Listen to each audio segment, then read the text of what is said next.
We are coming your way from beautiful Bradenton, Florida, the winter home of the Pittsburgh Pirates, for the 50th season as we celebrate, 50 years of baseball for the Pirates in Bradenton, the friendly city. It's a beautiful day for baseball. This is the 13th of 33 games on the Grapefruit League schedule, and the first of a dozen here on AT&T Sportsnet, the former McKechnie Field, now known as Lecom Park, where the Buccos host the Detroit Tigers.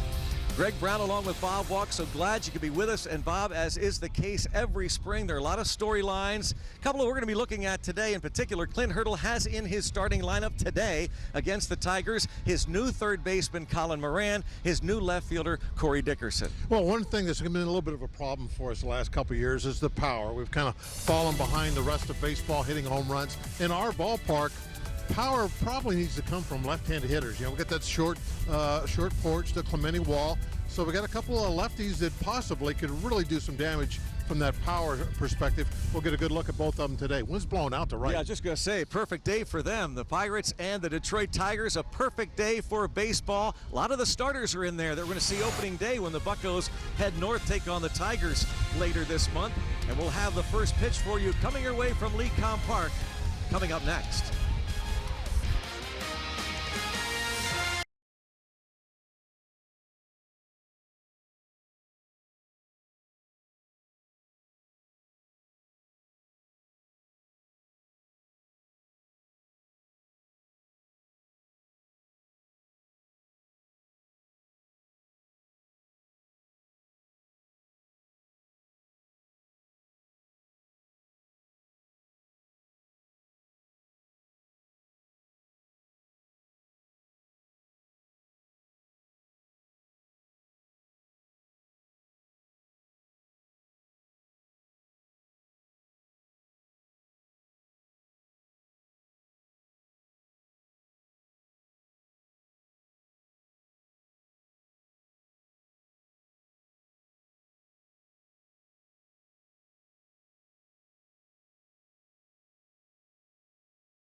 Popular as ever, he's picking out a young Bucco fan.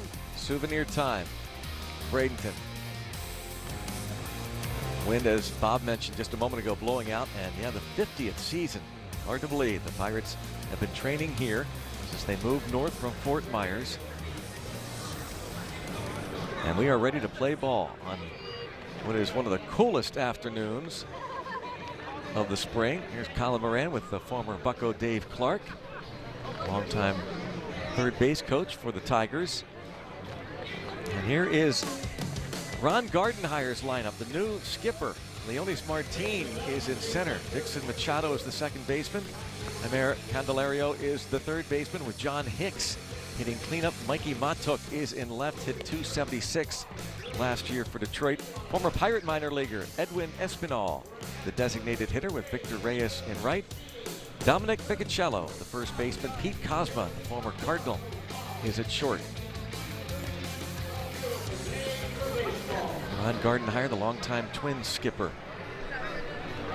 managing, replacing Brad Ausmus, and Nick Kingham making his third spring training start, though he figures to begin the year at AAA Indianapolis. The Pirates last year very fortunate in their starting rotation, not getting injuries and stuff. I mean, most of the time you see teams using 8, 9, sometimes as many as a dozen different starting pitchers throughout the year. It's commonplace, so you got to have that starting pitching depth. So even though Kingham probably will not be in the starting rotation when the season starts, as long as he goes down there and is doing the job and getting outs, there's a point during the season where you got to go to your minor league system and get some help in that starting pitching. He'll be one of those guys.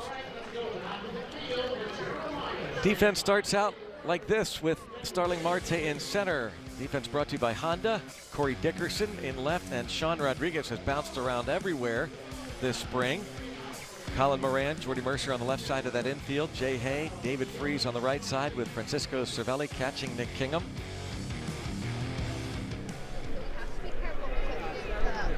Always talking, and Nick Kingham trying to come back from Tommy John surgery from a couple of years ago. Former 4th-round pick of the Pirates in 2010. Houston, Texas native. 26 years old. Underway. And before he got hurt, we were always doing a lot of talking about him as he was coming through the season, up through the system, excuse me. And what happens to so many young guys nowadays? Tommy John surgery grabs a hold of them, and even before they're in the big leagues, they got to try and fight through the rehab. Kingham, remember spring training last year, General Manager Neil Huntington talked about the fact that they were almost counting on him. At some point they figured he would be up in the big leagues, to Bob's point about needing that depth. But Kingham struggled at times last year. And a drive toward right, and Sean Rodriguez, he is something else. This is a spring training game. This is a meaningless spring training game. Don't tell that to Sean Rodriguez, the veteran. Well, the way Sean is, this could be a pickup game over at Pirate City. He's going to be diving for balls in the outfield. Look at this guy. It's just, it's in his DNA to at least attempt to make plays like that all the time. Right off the bat, nice head first dive, getting Kingman that first out. 32-year-old Sean Rodriguez. Here's Dixon Machado, second baseman. This is a very young Tigers lineup, and for the most part a young team, with a couple of exceptions, but they are in full rebuild mode after all the years under the big spending Mike Ilitch. Michael Ilitch passed away a little over a year ago, and now they are trying to kind of get their house in order. So they had a lot of departures.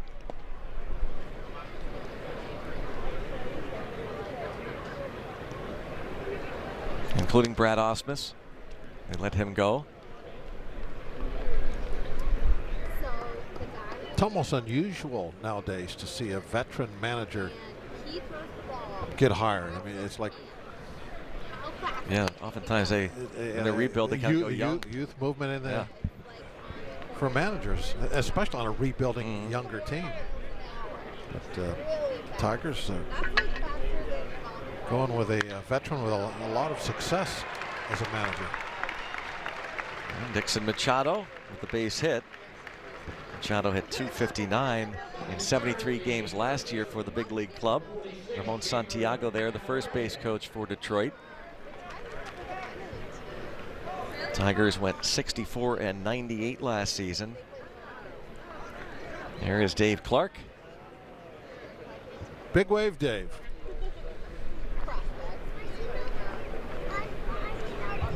Waving out some signs.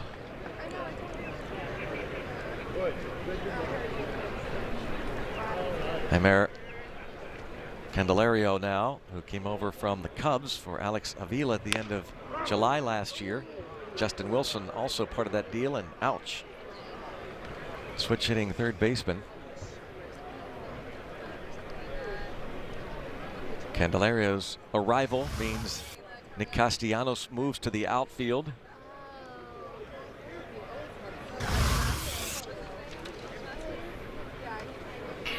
"24 years old." Talking about the number of departures from the Tigers lineup, including Alex Avila, Justin Wilson, Justin Verlander, of course, Justin Upton, J.D. Martinez, Ian Kinsler, all gone in a span of about 5 months. So 0-2 now as Nick Kingham, who has pitched well in his first 2 outings this spring,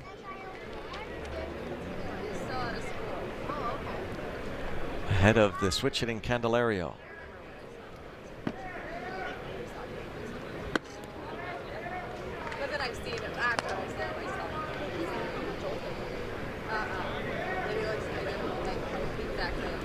With Machado, that ground single to left. Just underway on a breezy, cool afternoon here on the Sun Coast, Bradenton. A beautiful Close pitch. Beautiful sunshine, but not the usual heat to go with it. What do we have weather-wise? I'm gonna say 62. Drum roll. I'm going to say 60.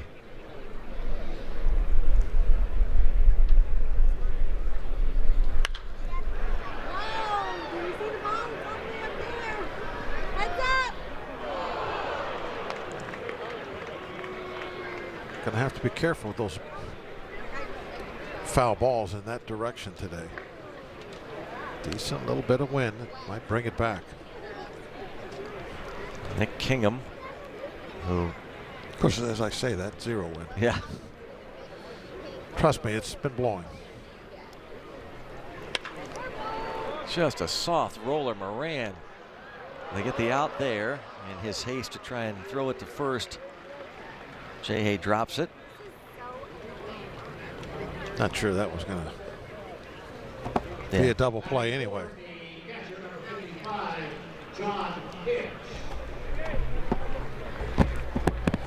Looks like a pirate, doesn't he? All right. He does. Redbeard. Yep. A little Adam LaRoche look to him. Kind of his demeanor.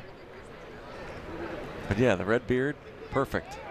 And Candelario reaches on the fielder's choice, and now John Hicks.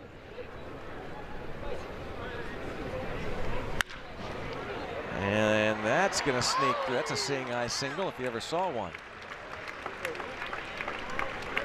First and second. A couple of ground balls now going into that hole.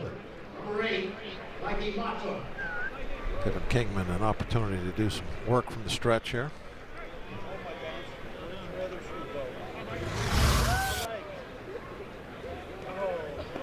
You're going to see that seeing eye ground ball. Inches.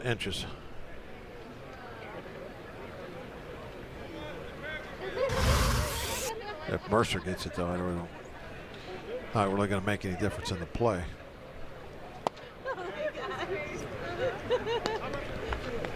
So now Mikey Matuk.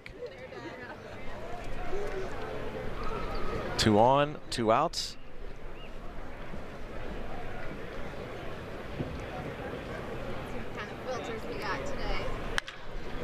And that should be a 3rd out.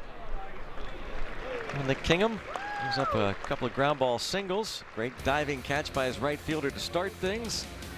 Underway from Lecom in Bradenton.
leading the Pirates into his 8th season as the skipper.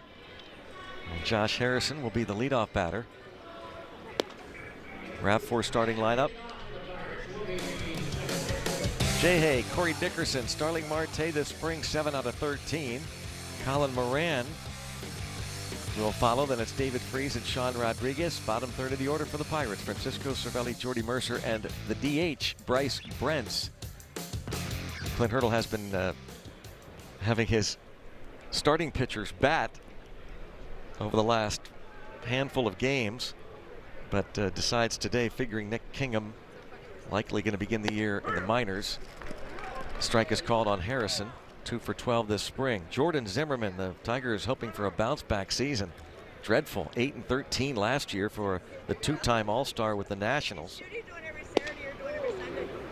Yeah, this year with a lot of guys not getting the money they expected, there's been a lot of like, well, people finally kind of calling people out that are making money and not doing anything. Examples of, well, this is why we don't want to, lock somebody in for 5 years, a 5-year contract, especially, you start thinking of that pitching. I mean, they still have 3 years and $74 million left on Zimmerman's contract. I mean, there's so many people that are acting shocked and surprised, but really shouldn't be. But if you really take a step back. I've been shocked and surprised for years that this hasn't happened. The teams haven't come to their senses. It's just, it's amazing that you can just go player after player. For every guy that's really been a benefit on a big long-term free agent contract, you can find 10 guys that were like busts.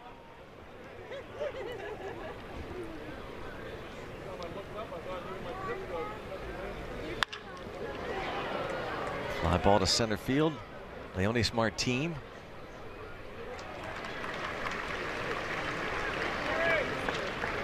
Second, the left fielder. Defense, you see Martin, he's flanked by Mikey Matuk and Victor Reyes. Jamer Candelario at third, Pete Cosma at short, Dixon Machado, Dominic Picacello on the right side, and John Hicks doing the catching.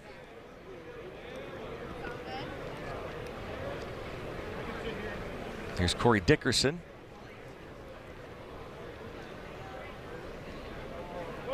Picked up from the Tampa Bay Rays.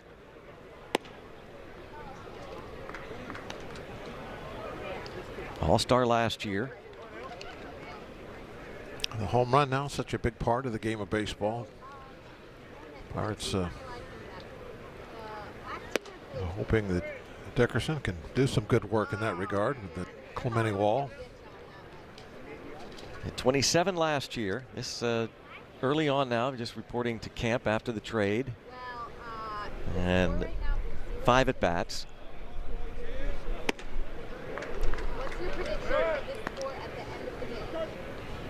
From Macomb, Mississippi, Corey Dickerson, originally drafted by the Rockies in 2009 in the 8th round.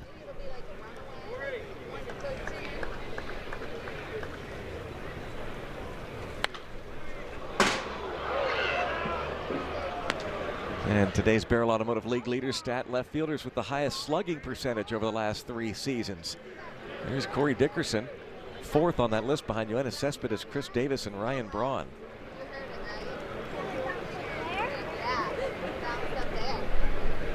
Parts of 3 seasons with the Rockies and 2 years with the Tampa Bay Rays. Oh, look, there's the ball. Yeah, so don't get your face too close to here because if the ball hits it, the ball will bounce off of it. So there's some kind of matchup. So you don't want to get hit by the ball. On deck, Starling Marte. Starling. So we'll have to see where the ball goes. He's gotten off to a good start down here. Let's hope that portends to a great year for him. It's not supposed to go that way, though. You know that he would love to make up for last year. Out there to prove something this season, you would think. And he has said as much.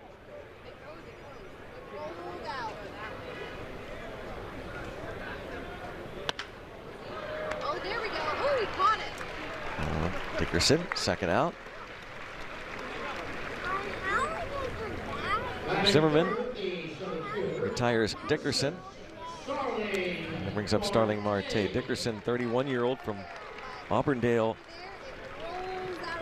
is in his 3rd year now with the Detroit Tigers.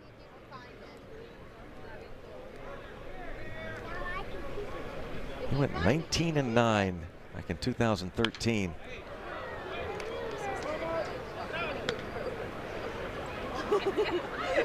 As we mentioned, a 2-time All-Star. Tigers had the worst earned run average in Major League Baseball last year. And Marte hits a drive to right field. That wind taking this thing, and boy, that's way out of here, opposite field for Starling Marte. His 2nd home run. Both have been impressive. Yeah, the wind's blowing out that way, but when you can get one all the way onto that little green practice area they have out there, I mean, opposite field. It doesn't make any difference. That was going to be a home run on a calm day.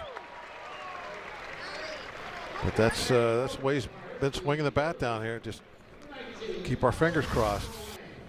Monday in Orlando against the Braves, hit a high, towering shot over the left center field wall onto the scoreboard, almost out of the ballpark entirely. And here, a base hit for Colin Moran, the other left-handed batter that Bob was talking about in our open, along with Corey Dickerson. 2 left-handed hitters in the lineup. And Dickerson and Moran, along, of course, with Polanco in right field, though Polanco getting the day off. Josh Bell, a switch hitter. You get Polanco back to where we know he can be, and put Bell in there from the left side. Be a tough little lineup to go through as a right-hand pitcher. David Freese. That's out of here. Puts a swing on another pitch and drives one out of here. 3-0 Pirates. His first of the spring.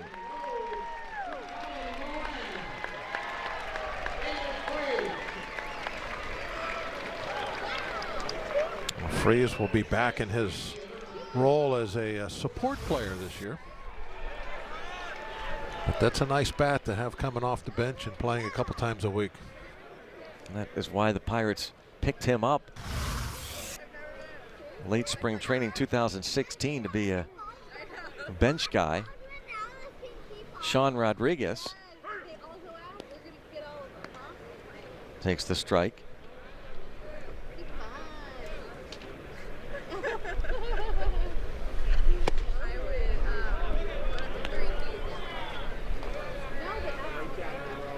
Pirates reacquired Sean Rodriguez late last summer.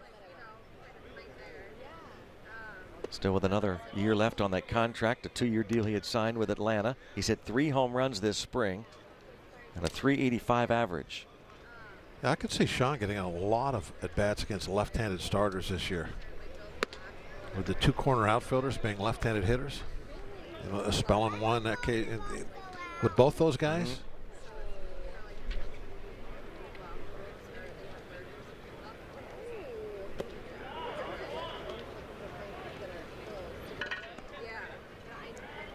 And really, there's not a whole lot of left-hand pitching in our division, to be honest with you. Right.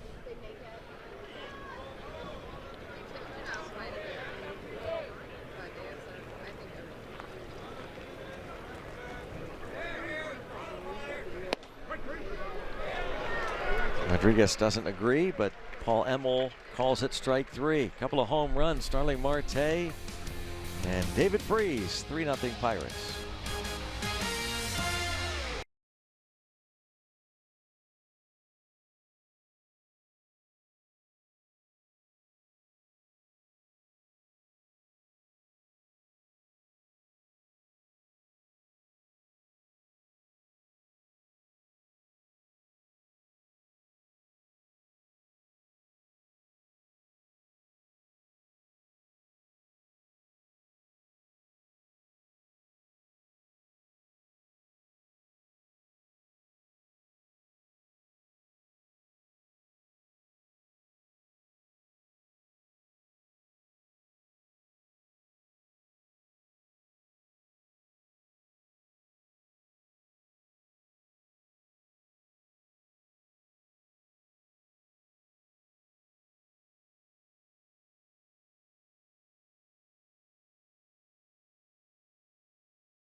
half inning. 3-0 Buccos on the UPMC scoreboard here in beautiful Bradenton, Florida. I'm Robbie Mikowski, and anyone who has been to Bradenton, Florida and been to Lecom Park / McKechnie Field knows there's a lot of things to see, there's a lot of things to do, but they've added something new this season, and that is this new pop-up display down the right field line celebrating the Pirates' half-century here as a spring training home in Bradenton, Florida. Pictures of player and fan involvement, a cool display right here, scorecards from the 60s, 70s, 80s, and 90s, a video telling many stories and some pretty cool images narrated by Greg Brown. Community involvement right here. But Greg and Bob, this might be one of the coolest things right here. Some of the vintage jerseys. How about this? A 1989 Rafael Belliard authentic jersey. So anyone that might be making their way from Pittsburgh down here to Bradenton, make sure you come and check it out down the right field line. Half a century, Greg, as you guys mentioned earlier, in Bradenton, and a lot of cool memories and a lot of cool stories being told here down the right field line. And Robbie, a lot has changed, certainly. Hey, Robbie, rub your hands all over that Belliard jersey. You'll never miss another ball down the line. That's right. That's right. You know, this is the authentic one. So you see the old school Pirates patch right here. On the other side, you get the Hall of Fame celebrating their 50 years from 1939 to 1989. We go above it. I'm guessing this is John Smiley. Was John Smiley 59? 57. 57, okay. So 1988 jersey. And we're going to wheel around to the other side. Here's one from 1996. And then, of course, this year's version with Bradenton. Whoa. 2018. Sorry, Robbie, but Starling Marte, that line drive right at him. Ball took off and over his head, so it turns out to be a double for Espinal. Marte is definitely yelling at himself out there for that one, but I know that people are going to say, well, we've heard you say this before, but at this center field here, we see that every game, no matter who the players involved are. They could be well-known Gold Glovers, whatever out there. This center field is so difficult to play. That Andy Van Slyke, who's as good as anybody, this is the most difficult center field he ever had to play, was right here. Combination of the very low backdrop you're looking at. This is very, the stands don't go up very high at all, so you get that real light blue. You're looking kind of a bright sky all the time. The wind's always blowing fairly significant in one direction or the other. Victor Reyes at the plate.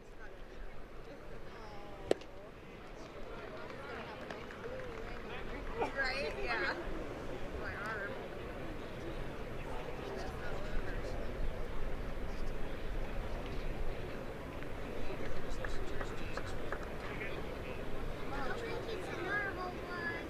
That'd be fun.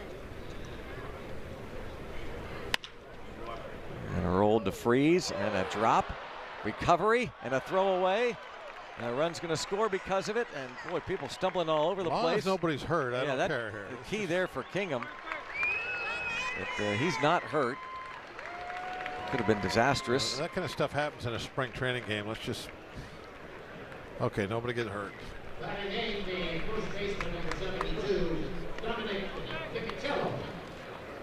But Freese is always such a great first baseman. That's where well, you put Kingman in normally you're just running through the bag, but when this happens, now you got to slow down and try to stop. And then the ball was thrown out in front of you. And of all the players on the field, a lot of times, it's not always the case, but a lot of times the pitcher's not the most athletic one. When it comes to starting, stopping, reaching, jumping. 2 errors on that one play for Freese, and so Kingham not getting help from his defense here. As Reyes winds up at second and Espinal scored.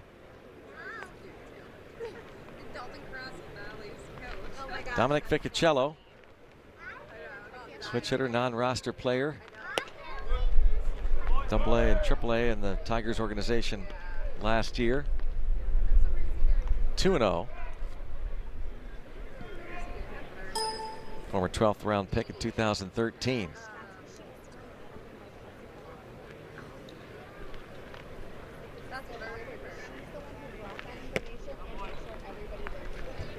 What are you doing, bud? And now 3-0 count.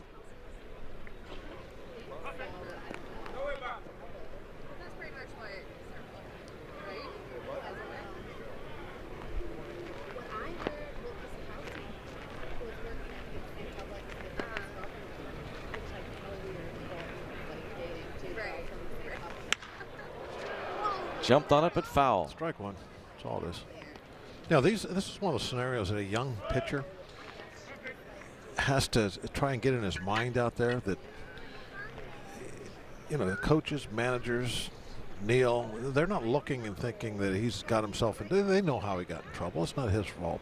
But these are, they would almost prefer that something like this might happen. They want to see how he reacts. Can he get out of trouble that's not his making? You know, how does he react when things aren't going his way that's out of his hands? So you have to really stay focused. Justin Message is the new assistant pitching coach this year for Ray Searage. Searage is over at the minor league camp at Pirate City. Message acting as an assistant pitching coach to Yuki Rojas there to his left, Pirates bullpen coach. Pete Kozma now, after the double error, a walk. To Bob's point, how does Kingham react to some misfortune? And ball one. Nick Kingham walked 29 batters in 113 innings at AAA Indianapolis last year, 413 earned run average.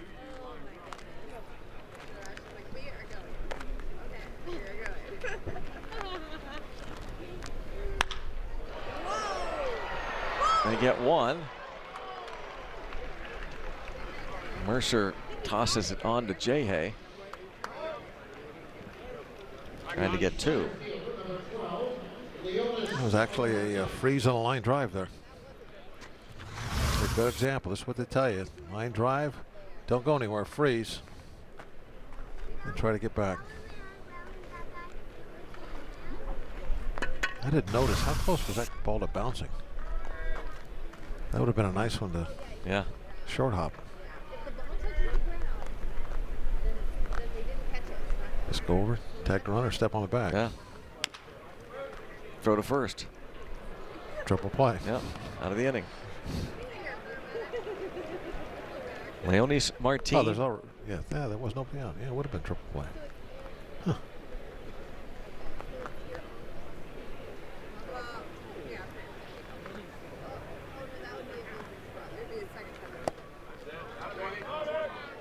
Close.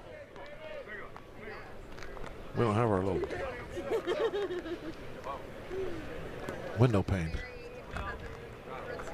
The grid.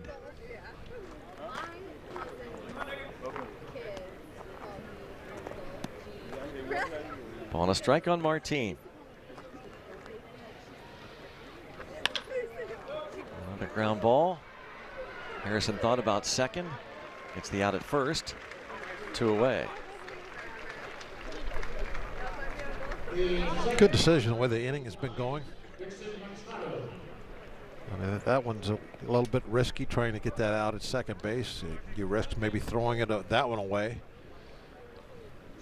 And right now, Kingham just give me one more out there. We weren't going to get two anyway.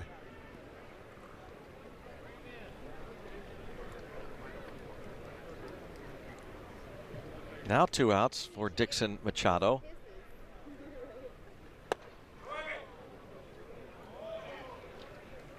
Cervelli thought about gunning it down there.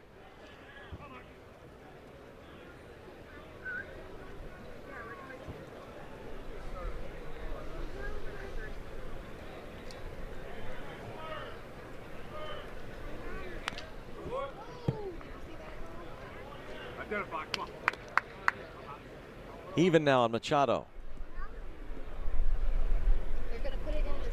26 years old from Venezuela.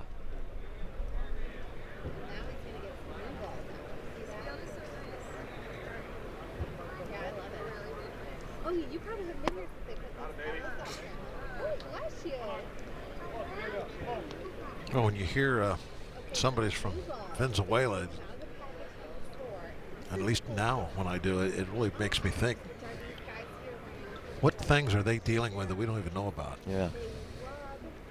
Their family back home, that sort of deal. Ask Elias Diaz, right? His mother was kidnapped. Deep third, and a nice little play there by Colin Moran. Good, strong throw on target. I heard that he doesn't have the greatest range, but when he gets to a ball, he will be accurate.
Is brought to you by Bordas & Bordas, official legal partner of the Pittsburgh Pirates. And by Day Automotive. We're going to make your day. Let's go Bucks! Coming your way from Lecom Park in Bradenton, Florida. 3-1 Pirates lead. This Grapefruit League game. Here's Francisco Cervelli. His 7 at-bats. Early going of spring training. Most managers are awfully careful with their catchers at the beginning. You have so many catchers in camp. Try to give some of those younger guys those early at bats. You know, they most likely aren't going to be around later on, so makes sense. And long year for those catchers on their legs. Cervelli, a tough time staying on the field last year. To deal with injury problems. A rare no swing on a spring training at bat from an umpire on an appeal. Tom Prince, still here from Pirates coaches.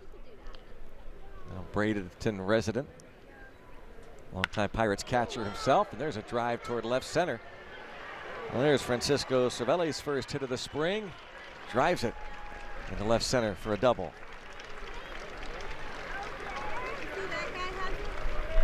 The Yankees, shortstop number 10, Jordy Mercer.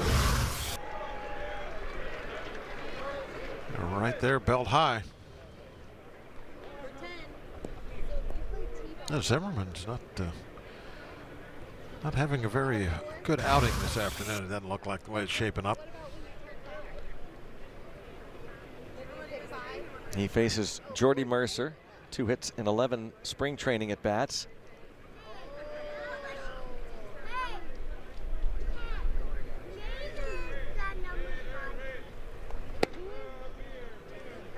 Jordy Mercer now 31 years old. Pirates starting shortstop. About to start a 7th season in the big leagues, parts of 6 previous years with the Pirates.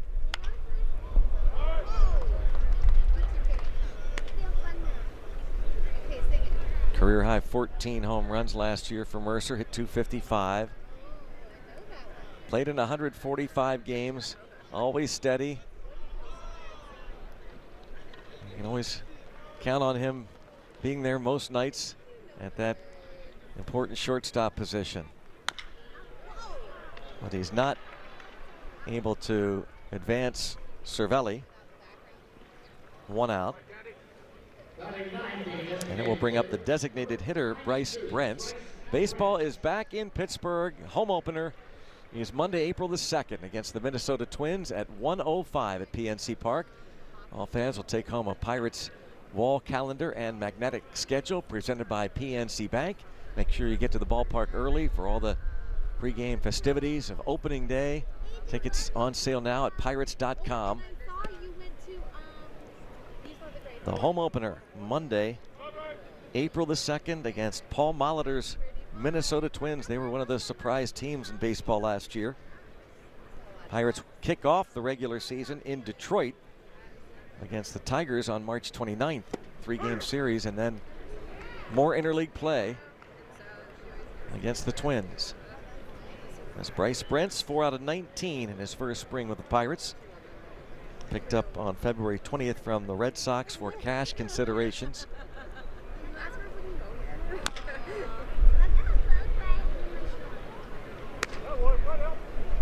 Figure the makeup of the team from a position player standpoint, just about set, except for one spot, and Brent's along with Jordan Luplow and Max Moroff and Jose Osuna, maybe Christopher Bostic, seem to be in a battle for that final position player spot. Brent's not have any minor league options, and we've seen him take some big cuts. He comes up empty. 2 outs. It brings up Josh Harrison. And when Corey Dickerson was acquired, it really changed the situation here in spring training for a lot of players. It strengthened the bench immensely. It's something we haven't really talked about today. About, you know, Dickerson is going to give us some more power, and you know, I talked about the short porch, but how about what that does to the bench? Yeah, it's going to be one of the better, probably the best bench that Clint Hurdle has had. And then, of course, as you just pointed out, it makes it where there's just one spot left now. So it's going to be tough for some of these guys.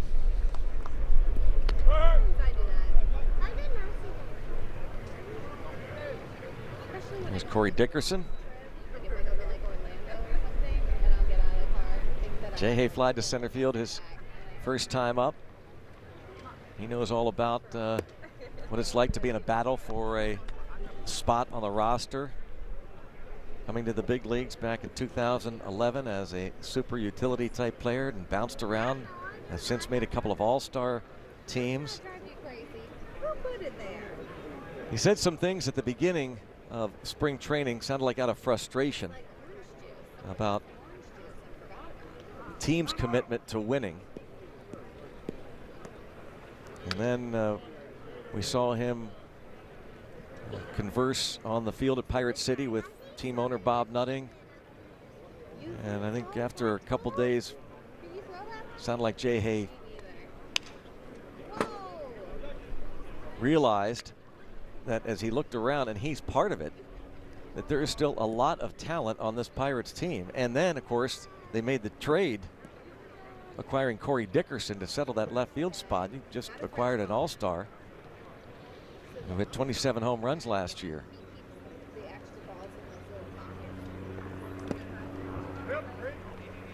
Well, Greg, I think a lot of Jay Hay's frustration, and I don't think you can really brush it under the rug. It's kind of a personal thing. I mean, your best friend in the baseball world is Andrew McCutcheon's gone. Is traded. Yeah, so that was a lot of it right there. I mean, it's somebody that you've spent so much time with over the years, and all of a sudden, you know, he's gone. Yep.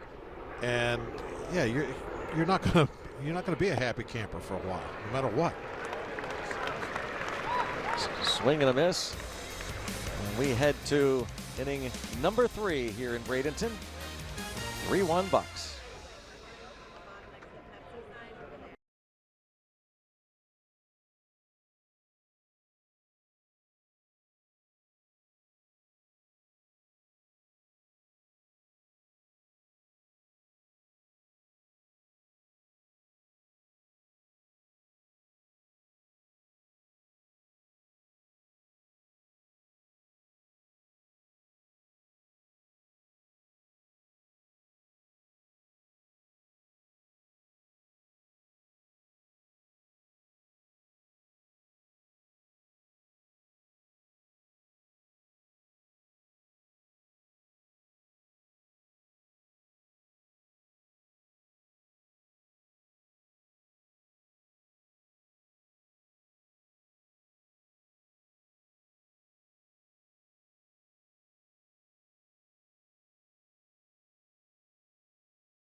Day here at Lecom Park. The Pirates and Pirates Charities partner with local organizations to identify and host both active military duty members and their guests.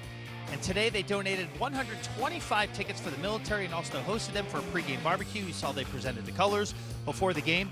And they also have Pirates military hats to wear as well as t-shirts. Now, a few organizations are a part of this, Greg and Bob. The 927th Air Refueling Wing at MacDill Air Force Base, and some of those troops are headed out for another tour of duty pretty soon. The employer support of the Guard and Reserve, and also the Minnesota Operations Troop Support, known as MOTS, at the Manatee and Sarasota County. So really a great day to host our troops, and fantastic stuff. We hope they're having a great time today here at the ballpark, guys.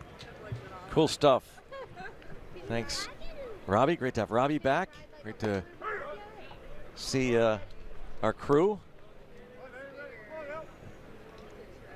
Robbie, we saw Dan Potash is here doing some features. We got the A-Team, our producer Adam Elmore, director Pete Toma. We got Jason welcome Steele is here. Welcome the Fort. And the Fort, back in the Berg, Michael McHenry. Co-host the pre and post game shows with Rob and Stan involved, of course, again. Also going to have a special feature this spring. We're going to have four, we're going to call it spring break games with limited commercial breaks and a lot of info between innings, going back to the studio with the Fort, Michael McHenry. Here's Kent Tekulve, who decided to hang up the microphone and back as a guest instructor, spring training for another year. Take a lot of years doing pre and post game work.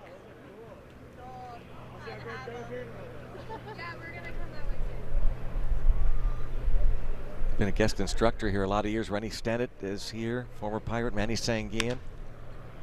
Maz was here, Bill Mazeroski, for a time. He's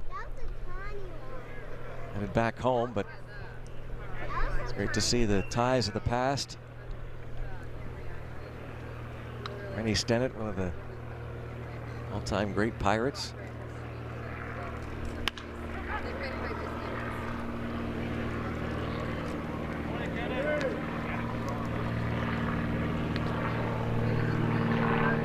Jamer Candelario bounced into a fielder's choice.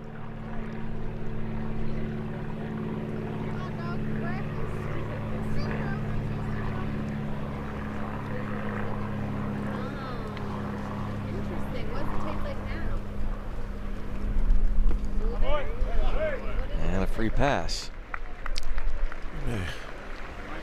We're through that fastball a little bit.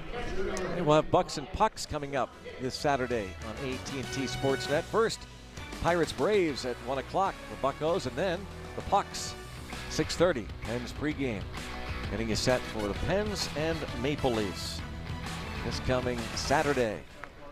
Doubleheader Bucks and Pucks.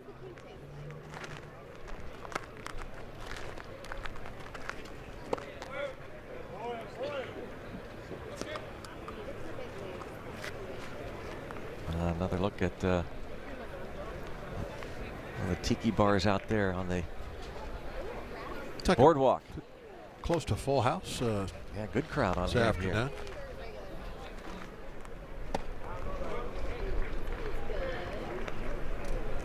John Hicks singled in the first.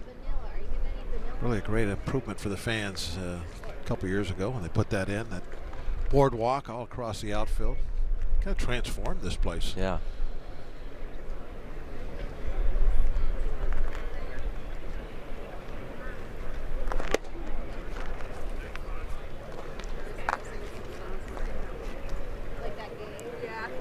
Good look there at the view from the boardwalk.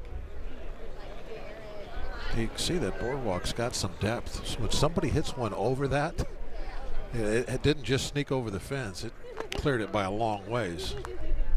Talk about that home run that Marte hit earlier. And the scoreboard they added, the video board as well. here at LECOM, Lake Erie College of Osteopathic Medicine, an acronym. Campuses in Bradenton, up in Erie, of course, and in Greensburg. Foul tip.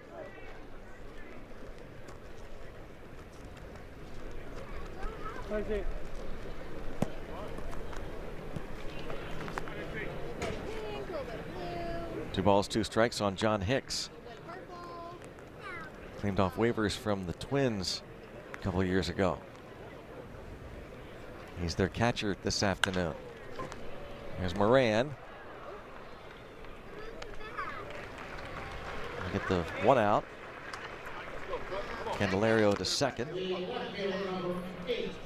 invite you to make your next group outing a big event. Make it the best of the year. You can do it at PNC Park. When you put together a group of 15 or more, you enjoy special discounts. Find out how you can get one-of-a-kind experiences like access to the field right at PNC Park. You can have each member of your group take home a Pirates cap. A lot of options. For more information, go to pirates.com/groups. We'll kick off the season at PNC Park on April the 2nd.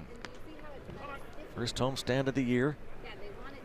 A couple games interleague play against the Twins, and the Reds come in for a 4-gamer. First homestand of 2018. Mikey Matuk.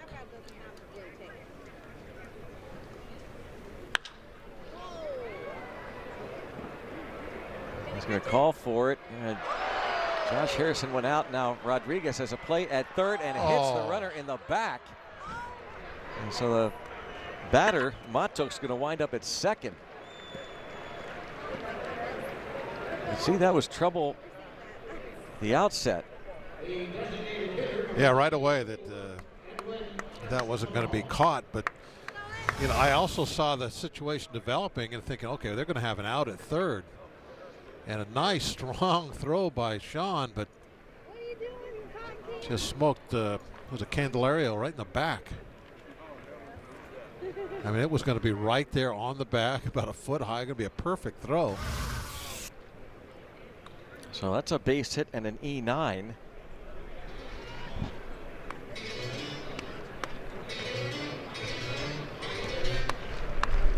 Looked as though Seanrod thought that that was going to be Jay Hayes' ball the whole way. But, yeah, he got a kind of a late break in on it. He wasn't going to catch that ball in the air. Ball's in the air at this park. All hands on deck. Yeah. Nobody can assume anything. Now Edwin Espinal.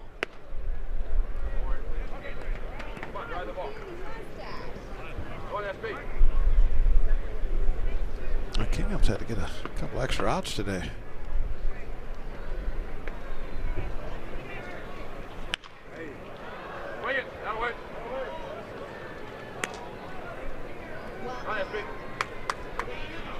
Facing a former teammate, Pirates minor leagues, Espinal, after 6 years in the Pirates minor leagues, signed as a minor league free agent with these Tigers. Slick fielding first baseman, and he drives in at least one. And here comes a second run that will score. And we're going to have another error, as Espinal will wind up at second after the 2-run single. Candelario and Matuk scoring. Kind of looked like Cervelli went to make the tag. He basically before he got the ball. I'm not even sure it went off his glove. Watch the replay. I think he moved his glove just way too soon. He thought he was going to get a good hard bounce, and I think this ball got hung up in the grass. Yeah, I don't think he. Yeah, I don't think so either. I think he moved his glove before he caught it. He was so anxious to try and get that tag down.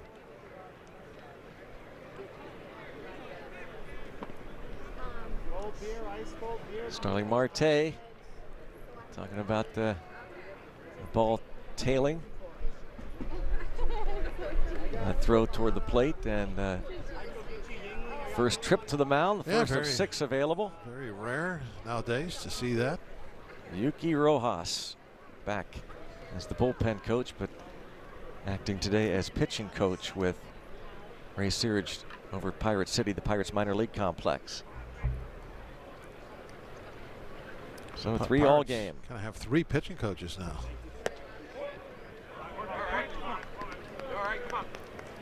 I mentioned Justin Message added to the big league staff and as assistant. 60 pitches for Kingham. He's about reaching his limit.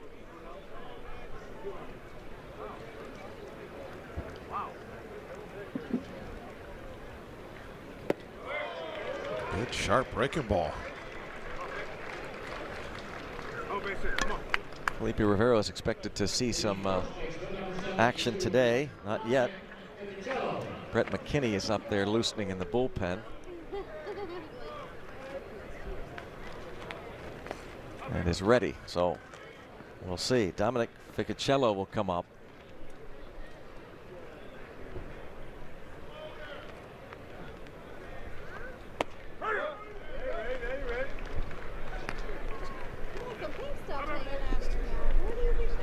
He's sitting at 63 pitches, so that is probably a perfect amount for this time of spring training. Get him out after maybe 65. They can get this last out. Yeah, that would be a all in all a nice little workout. Kind of what you talked about, that the coaches, staff watching Kingham, and they know all about the errors and that kind they of could thing. care less about his stat line at the end of the game. Right. It's, how many pitches did he get in? What was the quality of the pitches? How did he react on the field? You know, even little things like body language after errors. You know, trying to get a little inside look at how he's going to react in similar situations during the season at the major league level. And finishes off with back-to-back Ks. We're going to talk to General Manager Neil Huntington when we come back. 3-3.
Coming your way from Bradenton, Lecom Park, Pirates Tigers, spring training baseball. Our first telecast of a dozen on AT&T Sportsnet. Some folks taking in the game, others taking in some sun. And we've got Neil Huntington here with us. Neil, thanks so much. First visit on the TV side, and early thoughts to this early spring. Well, we've had great weather. Yeah. That's a positive, although it cooled off a little bit here today, but we've had fantastic weather. We've had an interesting schedule, 8 of our first 12 games on the road, a lot of time on a bus, a couple 2-hour trips, actually 4 2-hour, hour and a half trips So we've got to make up for some work that we've lost. Some very good individual performances so far. Some of the young guys, Kevin Cramer, Austin Meadows, really off to good starts. Our veteran guys getting their work in, and looking forward to cleaning some things up over the next 2 weeks before we start to really get ready to head north. Good time to ask you about Corey Dickerson as he singles. Yeah, Corey was a good ad for us. Obviously played an all-star game a year ago, has power, is leaner than he was a couple of years ago. Our scouts felt like that leanness and added to his athleticism and is going to make him a capable left fielder for us. But he's a thunder in the lineup and a guy that can change the score with one swing of the bat and shows up to beat the opposition every single day. He's competitive in the box, he's competitive out of the box, and he's going to add an edge to our club. Neil, did you feel like when you added Corey Dickerson, we almost get the sense that just everything kind of settled down? At least that was maybe outside the clubhouse. I wonder if you felt that way inside the clubhouse. Yeah, as easy as that move should have been, there was still some angst with Adam Frazier and Jordan Luplow and two young players that we like a lot, that we felt comfortable playing left field. Sean Rodriguez, a healthy Sean Rodriguez again, back to 2016 form and not the guy that was rehabbing a year ago. We were comfortable, and in fact we had told both of our young players there was a very short list of players that we were going to look at externally, and actually it was one, and that one was Corey Dickerson. And when we brought Corey in, made us stronger, made us deeper, adds another layer of quality to the organization, and adds a guy that has a major league track record, and that's always a good thing to add to the lineup. The other thing is Tristan Gray is a young player that our people in development like a lot. A very good 13th round pick by our scouting department a year ago, and so it's not like he's a throwaway. He's a nice player, but to add a guy that brings the thunder, to add a guy that brings the edge, deepens our lineup, deepens our bench, deepens our organization. We thought it was the right thing to do.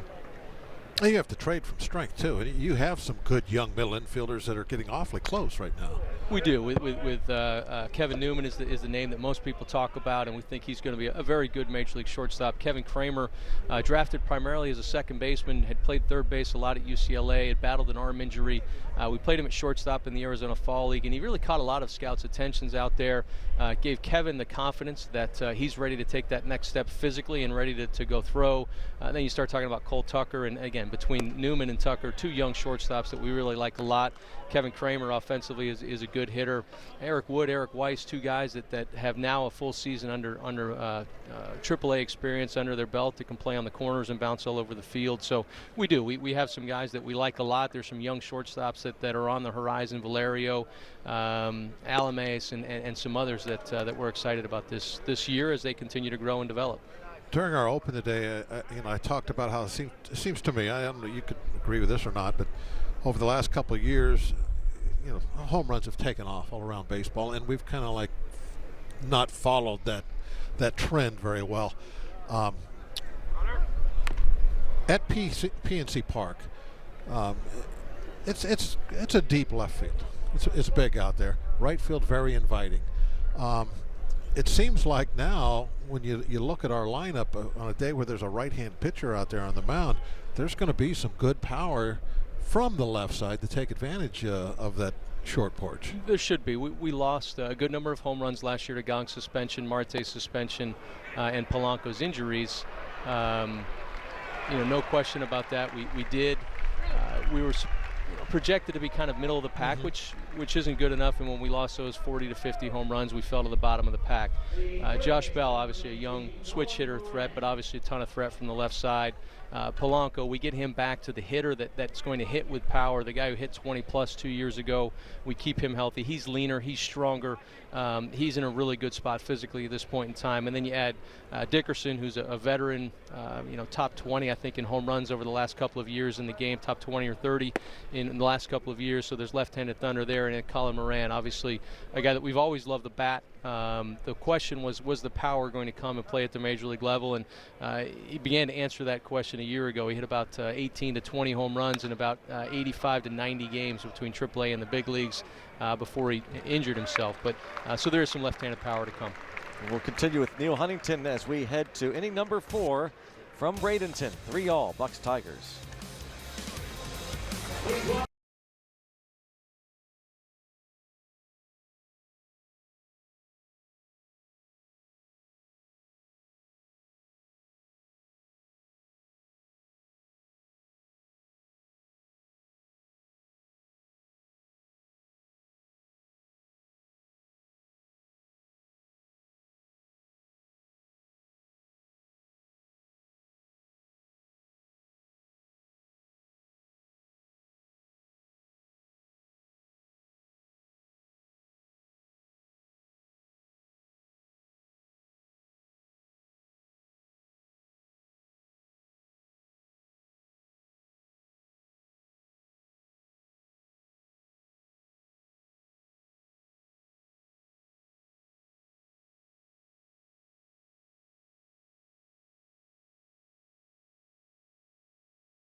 what drives you.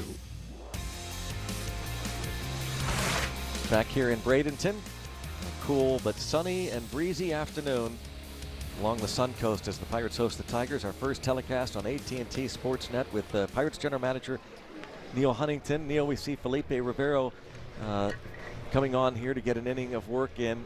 This is going to be a different season out of the bullpen. You've really made some big time moves there. We did. We as we've talked before, when things were good, it is still the hardest and most unpredictable part of a club. The hardest to put together, and we wanted to add some variability and add some power to that bullpen, and to be in front of Rivero, to get the ball to him as frequently and consistently as we can late in the game. George Contos obviously brings experience there, and he's pitched in some leverage roles for the Giants, and then did a nice job with us last year. Michael Felice is back-end power stuff, that the consistency and how he does it. Added Kevin Segras as an option to come in and compete to make our club off the roster, and then you start running out Kyle Crick or Neverauskas or Santana, Josh Smoker. There's a handful of guys. Jordan Milbrath is an interesting guy as a Rule 5 pick. Dropped his slot a year ago in the Indian system and put up a ground ball rate above 70% while also getting strikeouts. And so he's been interesting here in spring training. Obviously, A.J. Shugel's gone down an injury. With the 7 starters, including Brault and Glasnow, if they don't make the rotation, we're more open this year than we've been in the past to having 1 or 2 of those guys begin the season in our rotation. Nick Kingham provides us with depth. Tyler Epler provides us with depth. Clayton Holmes provides us with depth, so that we've got some comfort that if we needed a spot start, we have some alternatives in AAA, and we can take a guy like Glasnow, who's dominated AAA baseball and has stuff to get major league hitters out. Just hasn't done it on a consistent basis as he's been trying to get 21 to or more outs. But to get him to go get 3 outs at a time or 6 outs at a time, we believe he could help us. So there's some left, there's some variability in there, there's different looks, the ability to have multiple innings out of multiple guys, and then yet also make sure we're able to get the ball to Rivero as consistently as possible, and figure out a way to use him most efficiently and effectively. It really kind of looks like, I hear you come up with all those names and that you start penciling things in, and there's not a lot of room in that bullpen. No, there's going to be some really good competition. I to finish out that bullpen. I could say in my own mind that there's like 1 spot. It's a limited number. You don't have to say that. I know you're not going to say that, but it's like, because I kind of like, I'm listening to everybody going, and I'm like, well, I see 1 spot now. That guy's going to go. Oh, that guy's. And then I'm like, I'm running out of places to put everybody. So, and that's a good spot to be, because then you add. It's kind of like the bench. Yeah, the bench really is 1 spot to compete for, and there's a handful of guys who bring different attributes and different traits, and we may swap out as we go through the year. Hey, we need a right-handed bat here. We need a guy that's a little bit more versatile defensively, maybe a left-handed bat there. And in this bullpen, we're going to be able to add and subtract and move some guys around. And we haven't even talked about the guys, the minor league free agents that we signed that add depth as well. We will head to the bottom half of the 4th inning. It is a 3-3 game from Lecom Park in Bradenton, Florida. Buccos and Tigers. All right, fans, time for the Pittsburgh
from beautiful Bradenton. On the UPMC scoreboard, David Freese homered the other way in the first inning, well over the boardwalk. Yeah, the wind blowing out, but that would have been out anywhere. And Neil, David Freese, with the acquisition of Colin Moran and with the emergence of Josh Bell, finished third in Rookie of the Year voting last year. Freese now becomes the guy really that you acquired a couple years ago to be a guy off the bench to spell either corner position. Yeah, absolutely. It's been a long and winding road to get to this point in time, but David has embraced that role. He wants to play, that everybody wants to play, and he is going to play a meaningful role for us. And he's probably going to get at-bats against most of the left-handed starters, but he's good enough that he's going to get some at-bats when Clint wants to rest a Josh Bell or wants to rest a Colin Moran to keep them sharp and strong. And that's the idea behind a deep bench, is it allows your manager to keep your guys strong, to keep your guys fresh, and he doesn't feel that he's taking a step backward. And really, each of our positions, we've got a guy waiting to take at-bats that Clint has confidence in, that can come in there and do a job for us.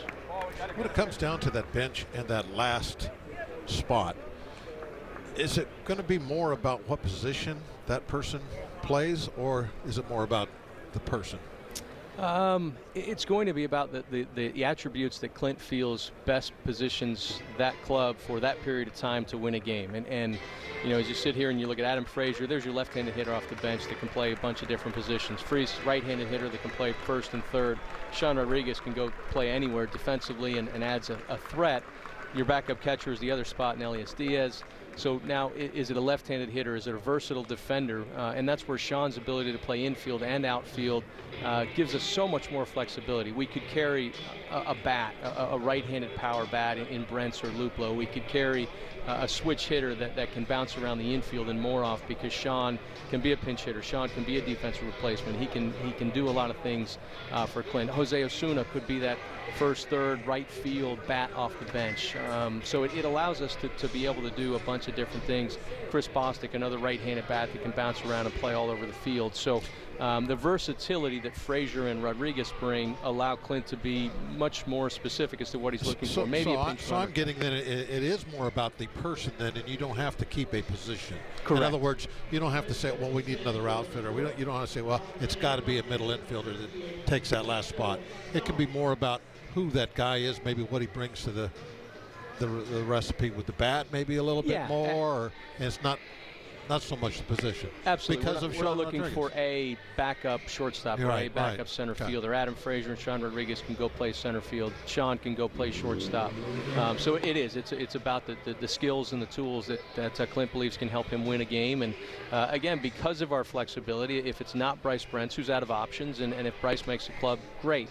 If it's not Bryce and we go to more of an optionable guy, we may carry an extra reliever here or there if we're in the long stretch of games. We may carry more off because of the left and the right versatility. May carry Osuna. I mean, he continues to swing the bat really well.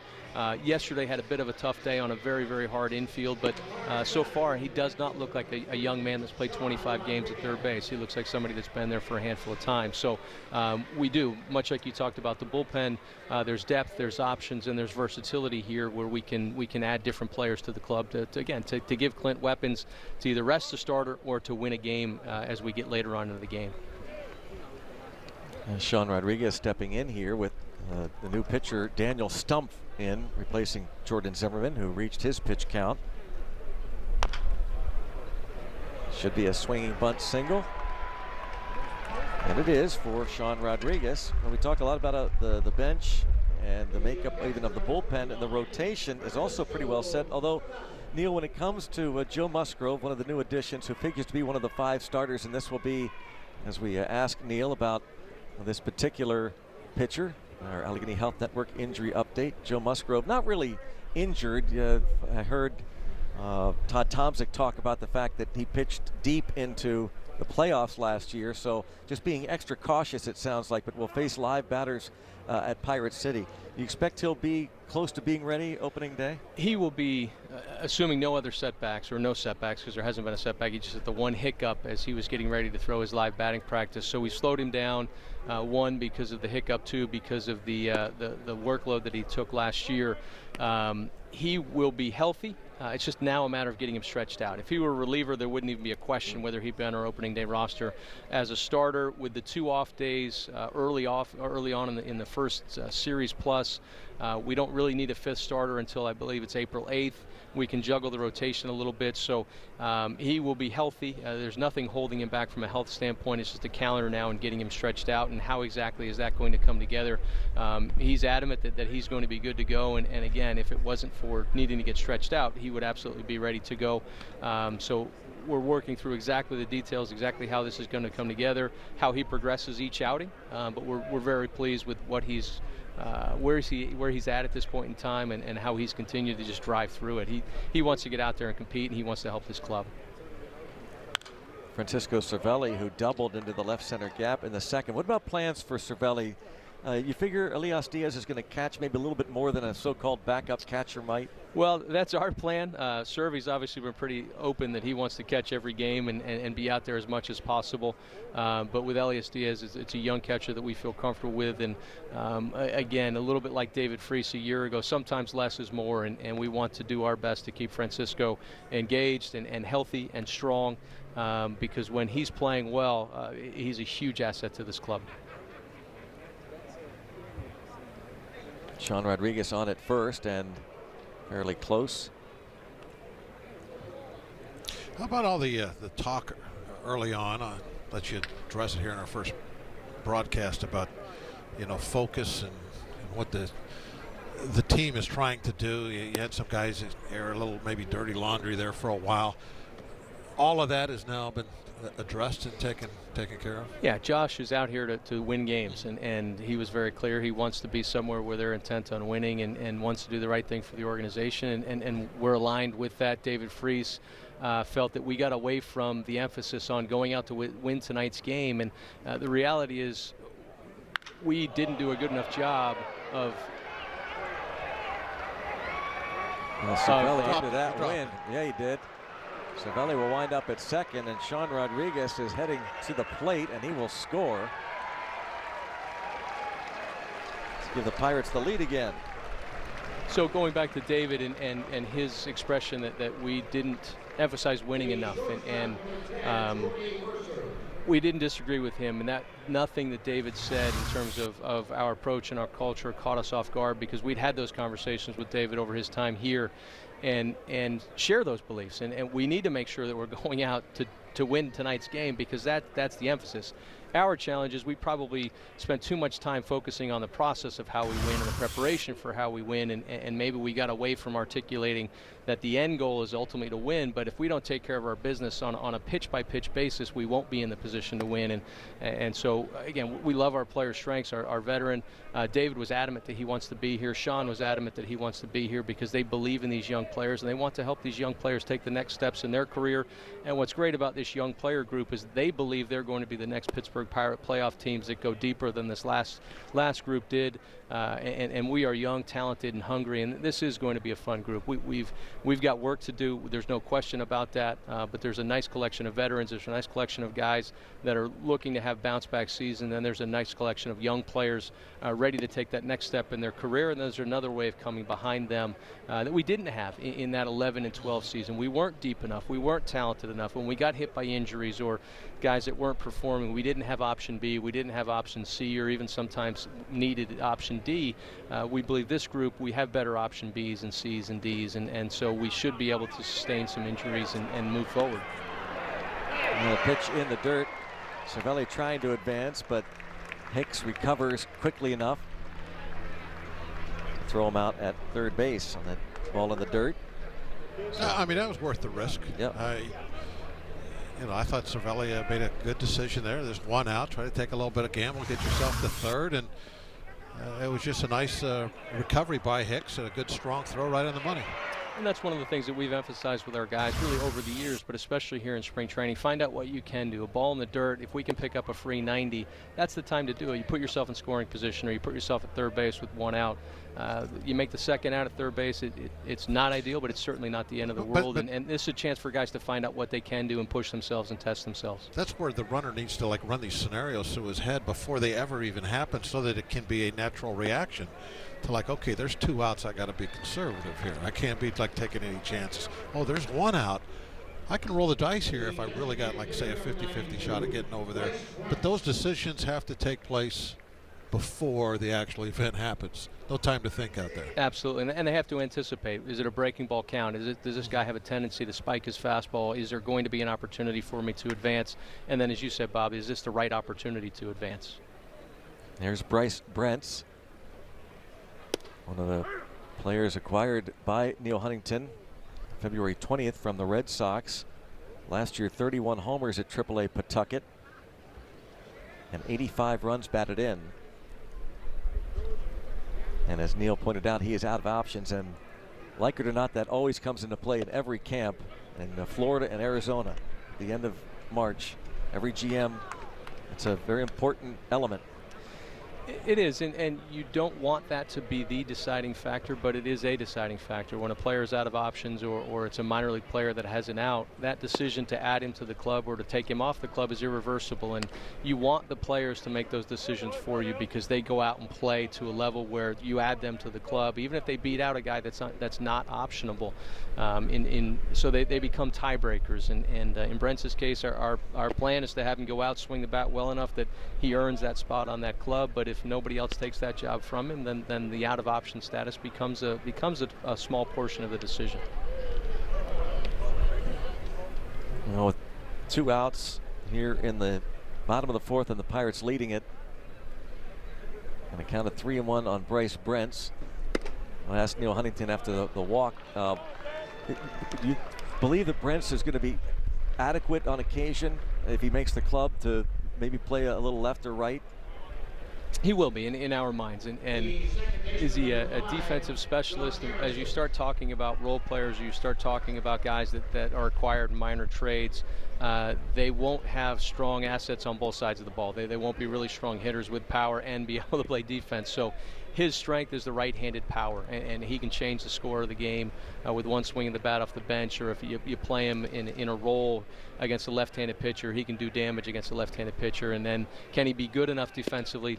He sure can, and it might be a situation where if he makes a club, he starts in right field or starts in left field, and you may replace him later in the game with Adam Frazier or Sean Rodriguez. But can he be an adequate defender? Absolutely. What he does in his skill set is he can change the score with one swing of the bat. And as Bob, and as we were talking about earlier, it's not something we did enough of last year. So to find some guys who can hit some home runs, to find some guys who can drive the ball and add some threat to your lineup, we felt that the acquisition cost was right here, and we wanted to do that in some various acquisitions this offseason. Neil, it's the first of 6 trips to the mound the Tigers are allowed. What do you think of the new rule? You know, it is intended to keep the game moving along, and it will be interesting to see how it plays out. We are supportive of Major League Baseball's attempts to move the game along. There are times where that coach needs to go to the mound. There are times that catcher needs to go to the mound, and 6 should be enough, but we'll see how it plays out over the course of the season. That's cracked to left field, a line drive, but this one is caught by Mikey Matuk. Neil, thanks a million for your time. Thanks, Brownie. Thanks, Bob. Thank you, Neil. Appreciate Neil Huntington stopping by. Pirates lead at 4-3.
Here at Lecom Park, and we are pleased to be joined once again, as we are every year, by the head coach of the Pittsburgh Steelers, Mike Tomlin, who pays his annual visit along with general manager Kevin Colbert and a couple of his coaches. Mike, this is 6 or 7 years now that you made this trip. Why do you continually do it?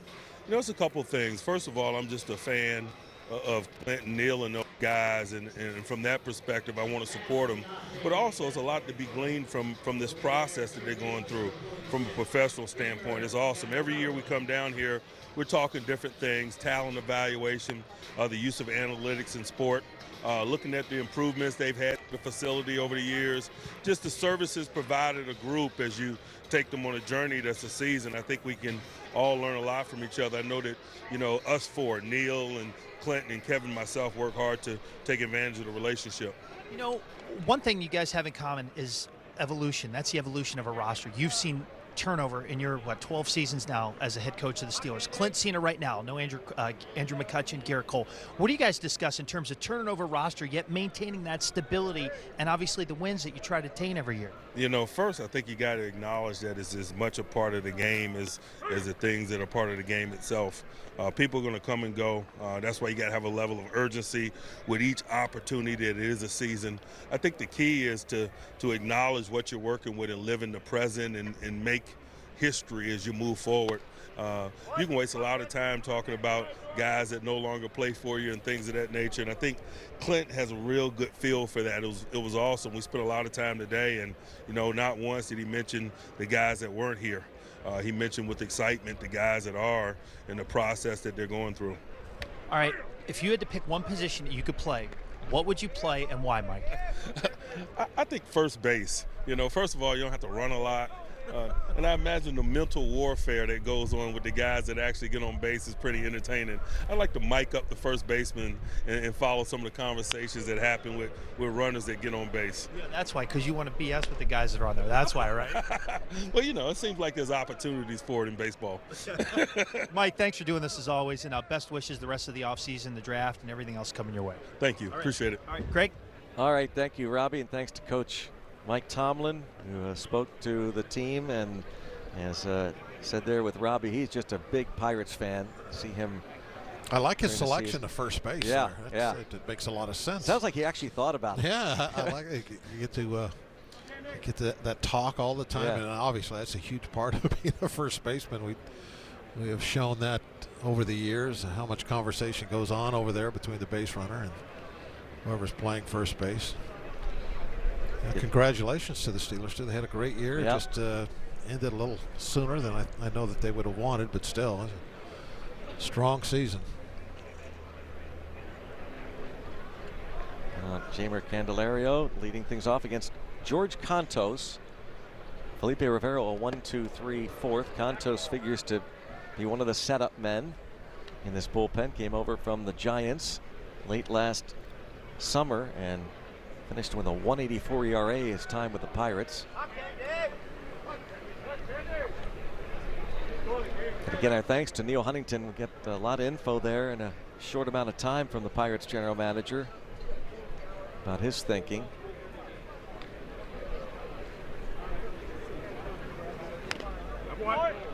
I was in my thinking that final spot in the roster was going to go down to like what position they thought that they needed the most, and it was interesting for him to say no, that's not the case. Yeah. With the versatility of the guys that are going to be there for sure, they don't need to worry too much about that whatever position that guy's going to play. It's more about what is he as a player, what is he going to bring, which a lot of that is, you know, hitting. Yeah. When you're talking about somebody coming off the bench, what can they do with their bat if you don't need him to be a defensive player in a certain position? Sean Rodriguez bouncing everywhere. They just want to make sure that he's healthy again. He sure seems to be. Routine for Harrison.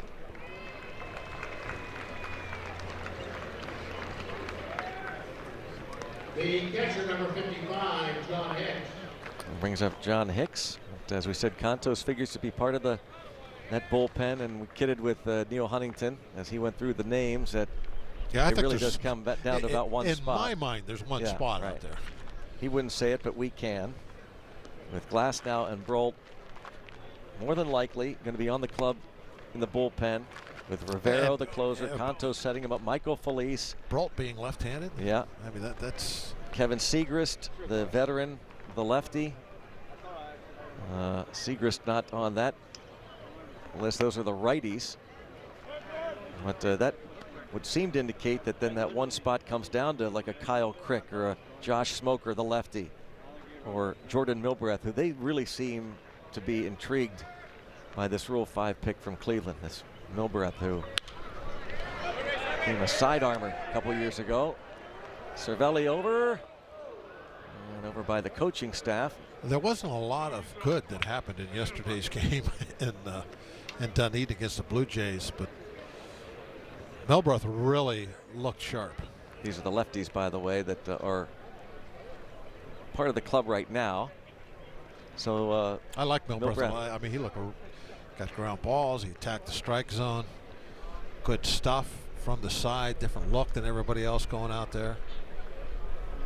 Now, because he's a Rule 5 guy, that means he has to stay on the big league roster. So or they can work a deal. Yeah, yeah. You can always work a deal. Yeah. And then that happens often with Rule 5 players. You could say, hey, we like him, we want to keep him, but we want to send him to AAA. What would you take for him? So they can work something out.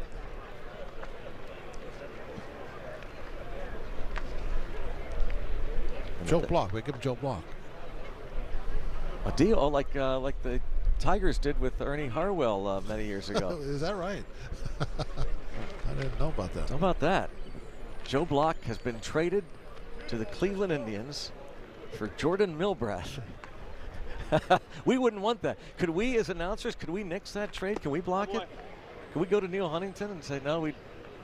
Yeah, I think what do you think? That's what happened. Joe, if you're watching, we've got your back. You know Joe's watching. Oh, yeah. Oh, that's right. Well, you and Joe did the game yesterday, yes, right? We did. So that you witnessed firsthand the work of Milbreth. And Cantos strikes out Hicks. And we also witnessed firsthand, but because we were chatting there with Neil Huntington, one of the things we were watching with Felipe Rivero was the velocity. He has been a handful of times spring training. He's been out there and getting outs, but not the high 90s fastball in his first 3 outings. But today, he cranked it up. Saw a couple 99s. Yeah, I've seen it. I don't quite understand it. I've seen a lot of different fastball velocities from guys this spring training. And that, from what I understood, maybe I'm wrong, I didn't think that was really supposed to, well, it could still happen if guys are really throwing, 94 one day and 100 the next. But with the system in place all around spring training, as far as the timing, it's just like they have in the major league ballparks now. That should be very consistent from ballpark to ballpark to ballpark. But because of the fluctuations I've been witnessing, is that really true? Yeah, I don't know. Glass. No, I mean, he was throwing 100 the other day in Orlando. Yesterday was his first outing. Yeah, yesterday was like 94, 95, some 96s. A lot of 96s, but still there was. I'm just thinking, is there that consistency that we think there is from ballpark to ballpark down here in Florida? I don't know, because I've seen. Good question. I've seen. You see the readings, and you just are now, talking, about the differences. It's big. It's not like 1 or 2 miles an hour. It's 5 or 6 miles an hour. That's significant to me.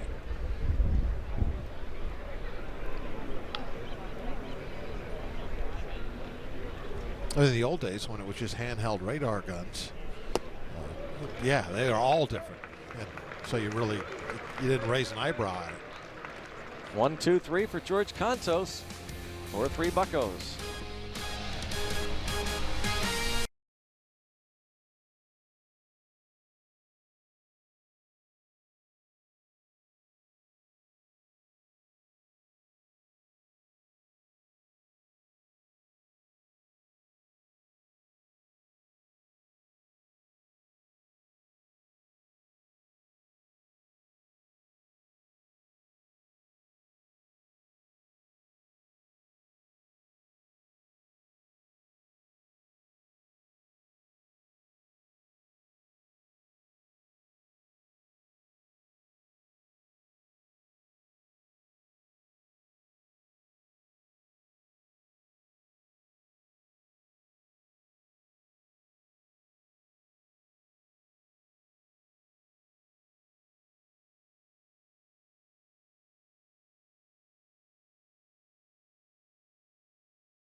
AT&T Sportsnet is brought to you by Allegheny Health Network, the largest system rated #1 in the region for all the things that matter most. And by Levin's, the official furniture and mattress supplier to the Pittsburgh Pirates. For the best quality, service, and value, shop Levin's. Let's go Bucks! 4-3 Pirates lead here, our first of a dozen spring training telecasts on AT&T Sportsnet. Moving to the bottom of the 5th inning, Corey Dickerson faces a new pitcher, Joe Jimenez. Dickerson's 3rd at bat today, singled to lead off the 3rd. 7 Grapefruit League at bats for this former All-Star, and here's Jimenez, the 3rd pitcher to work this afternoon. Still a bunch of players in camps everywhere.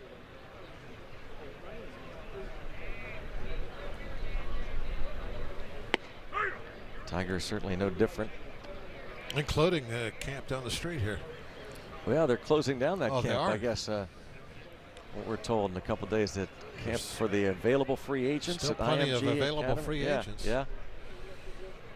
And obviously still some big names that have said no to some contract offers.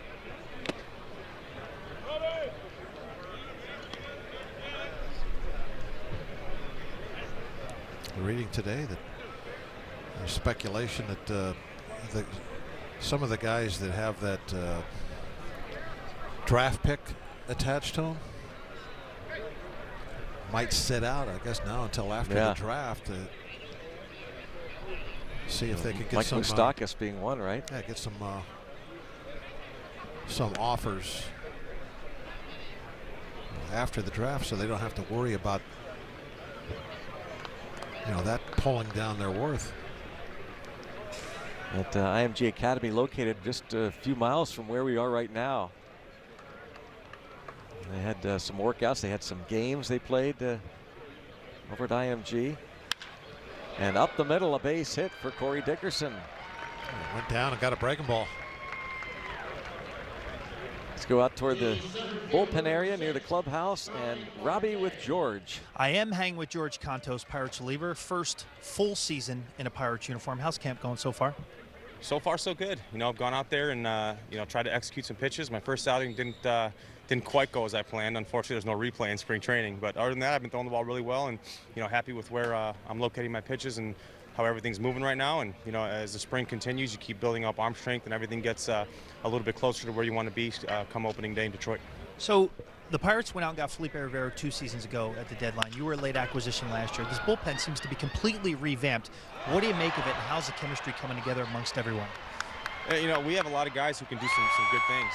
There's a lot of high-octane arms out there, and there's a lot of young guys who are sort of learning how to harness some of that stuff. And guys like Santana and Neverauskas and Michael Feliz and Kyle Crick, who came over from the Giants. Those guys all have some big live arms, and once they start harnessing it and learning how to trust it and not feeling that they have to throw as hard as they can every pitch to get guys out and start mixing things up, I think it's going to be a really good group of young guys. All right, George, thanks for doing this. No problem.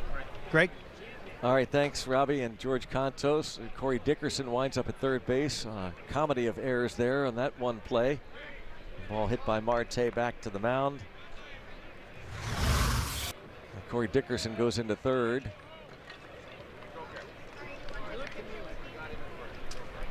On an error on the center fielder. So E1, E8 on that play. Kind of had to walk it off a little bit there. I'm sorry. Jammed the knee a little bit or something. E4, E8. They're on the second baseman for not accepting the throw. Looked like they could have given the error to Machado or Cosma. They both arrived at the bag and then both fanned on it. Lack of communication. Colin Moran now. That's what we have here. What we have here is a failure to communicate.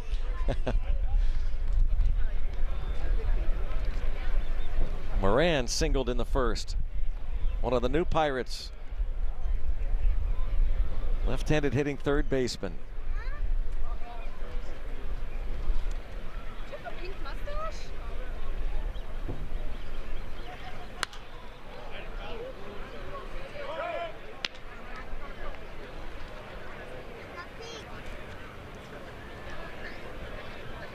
Dickerson walks slowly back to third.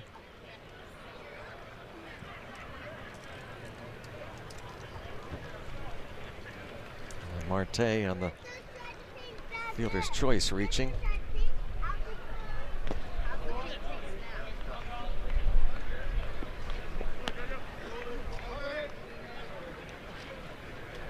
Well, this is Moran's chance. Looked like he was going to get that opportunity with the Astros last year. And when he came up, it wasn't just a handful of at-bats. When that foul ball came up and got him in the face, ended up with facial fractures, underwent surgery, end of July. Down on strikes against Jimenez for the first out. And it brings up David Freese.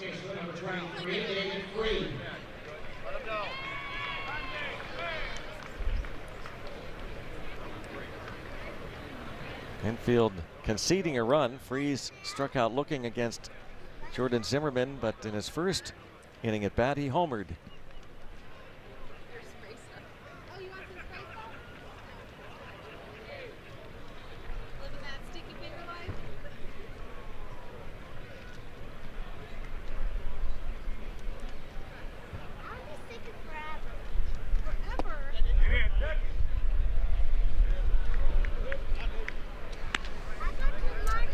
Freese with 10 homers, 52 RBIs last year. The Pirates were a hand almost forced because of Jung Ho Kang's absence. Freese played a whole bunch at third base. You look at what Jung Ho was expected to do, and then Marte obviously gone for half the season,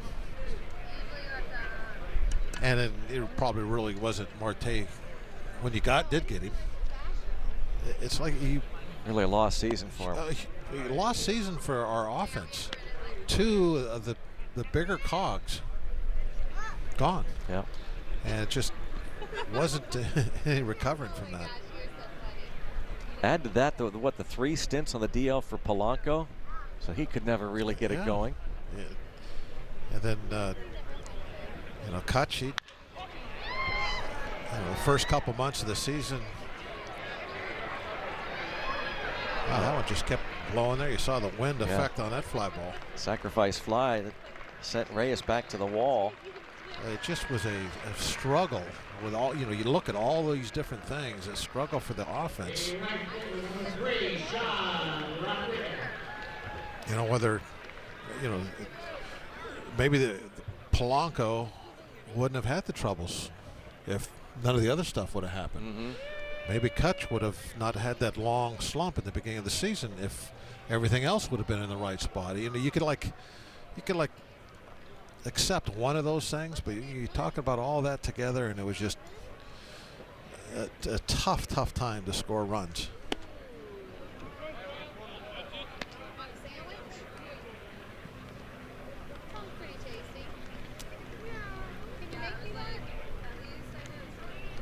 Another guy here is Sean Rodriguez, a lost season. Yeah, not necessarily for the Pirates, but for himself, for sure. The fact that he came back was almost miraculous. And look at this catch that he made in the first inning. This is Bob's discount defensive play of the game. Bob, good call on this. You can't discount good defense. Good call on your part there, Bob. Yeah. Bob will be a regular feature. Bob's Discount Furniture. And a called third strike. Pirates get another to take a 5-3 lead. Inning 2, inning number 6 from Bradenton.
Sunny afternoon here in Bradenton, Florida. As you can see, folks, with some light jackets, cool, breezy day, but the weather really has been spectacular.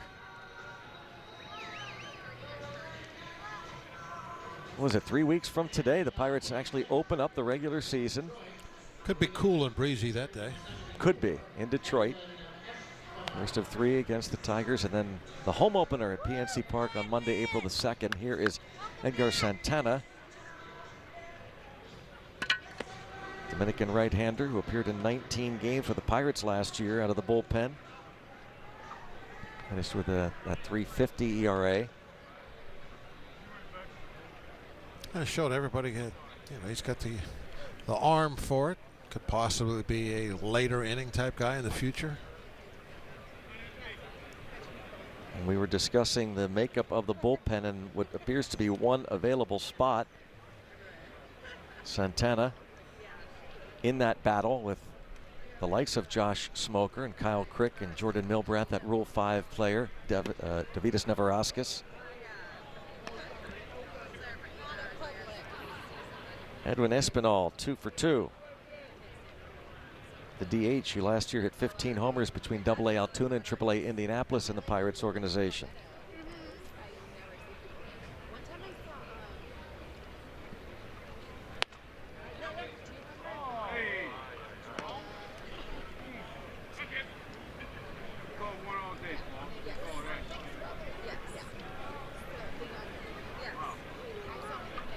Santana, 26 years old. Most of last year at Indianapolis.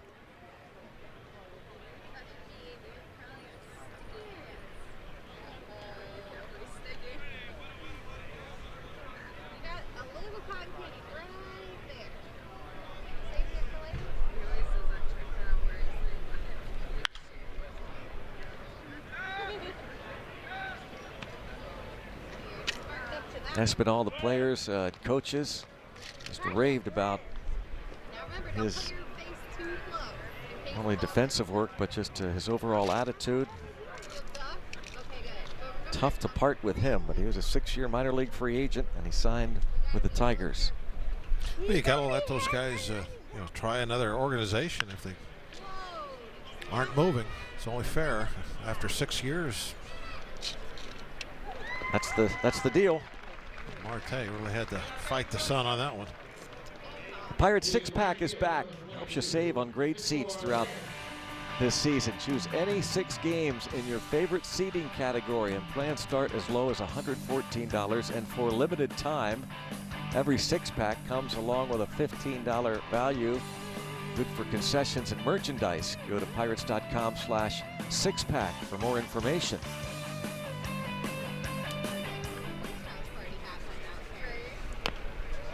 Fun try. Fair ball. Nicely done. Cervelli quick. Gets to that ball. Pounces on it. Victor Reyes is a quick out. Looked like he snatched it out of the air right over the top of home plate. The home plate is in fair territory.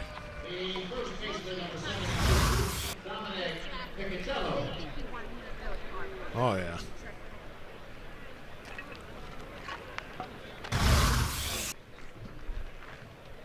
Quick hands. Francisco Cervelli, another guy. We talk about that offense. Not that you're expecting Cervelli, never shown a history of being able to drive in a ton of runs, but can get on base, can be very effective and help an offense, but injuries kept him off. If he's healthy, he's another, good quality at bat that you're going to get. Now we're not talking a middle of the lineup type guy, but down a little bit, hitting 7th or something like that. That's not a bad bat to have down there.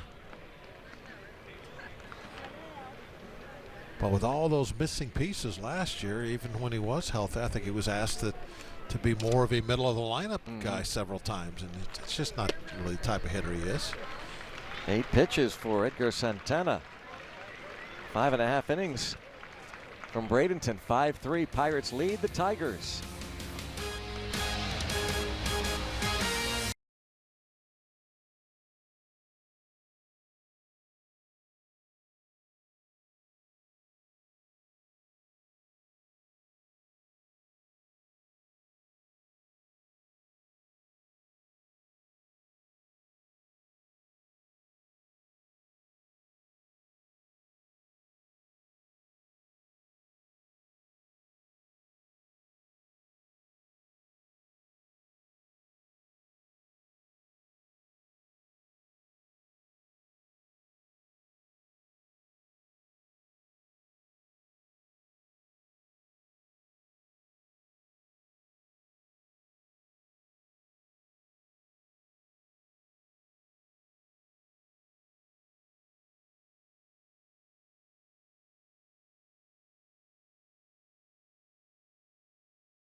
by the authority of the Pittsburgh Pirates and may not be reproduced or retransmitted in any form. And the accounts and descriptions of this game may not be disseminated without the express written consent of the Pittsburgh Pirates. And we're coming your way from breezy Bradenton, Florida, where the Pirates lead the Tigers 5-3. Some Grapefruit League action. 13th game of the 33-game schedule, and the first of a dozen on AT&T Sportsnet. We're right back at it on Saturday with you. And the Pirates host the Atlanta Braves.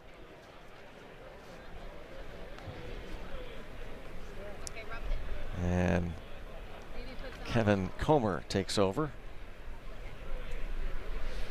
A lot of strikeouts, almost 80, just 66 innings. Got a big gunk of it right over here. Yeah, a little bit further. Can you reach your tongue? Francisco Cervelli. A couple of doubles.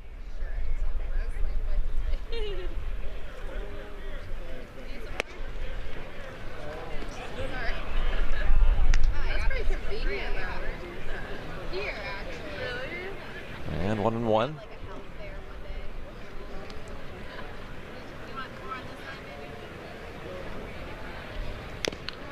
I heard Neil Huntington say the plan is to try and keep Cervelli on the active roster throughout the season as he checks in on the new catcher, Harvicent Perez. Cervelli's a fun player to watch when he's healthy. Yes. You can see that he just really enjoys the game, and he plays with some passion. And last year there were so many times you could just see that physically he was hurting and just couldn't go out there and do it.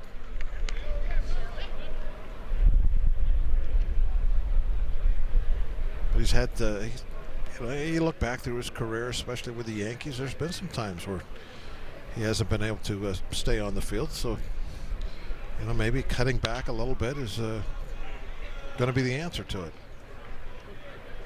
We love the fact that he doesn't like that idea, but it probably makes a lot of sense. Well, that's part of that, the makeup, the playing, hard the way he does.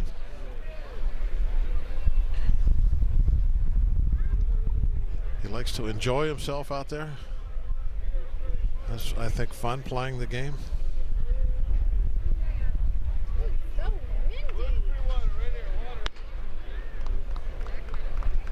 Kevin Comer. He would make a great first baseman. Yeah. Love to talk.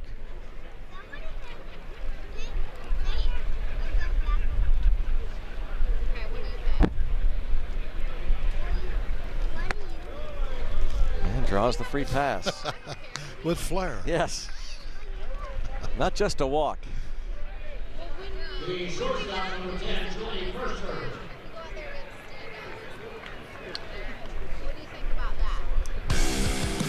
The new third baseman is Cody Eves. Alexi Amarista is over at first. Aducci's at first. Amarista at second. And we mentioned Perez now catching. Mike Gerber is in center.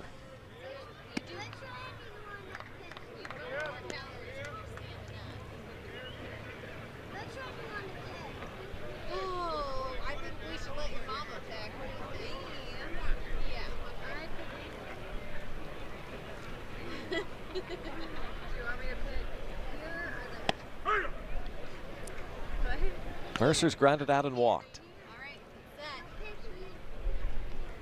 So what do you pick? Pirates and Tigers meeting again.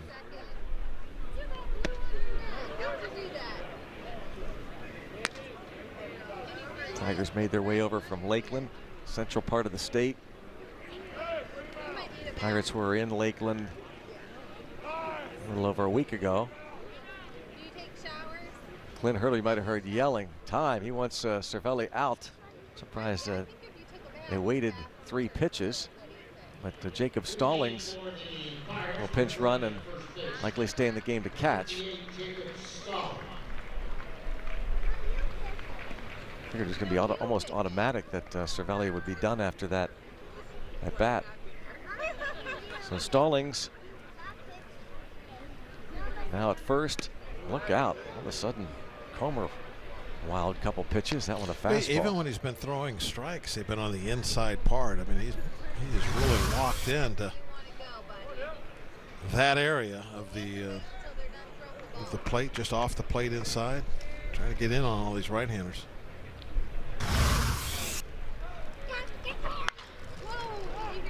Lifted toward Cosma or Amarista. That wind playing tricks, and now it's Amarista.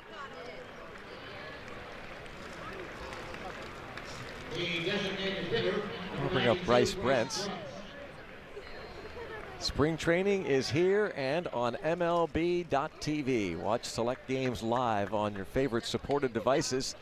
Blackout and other restrictions apply for regular season games. Visit MLB.tv for details.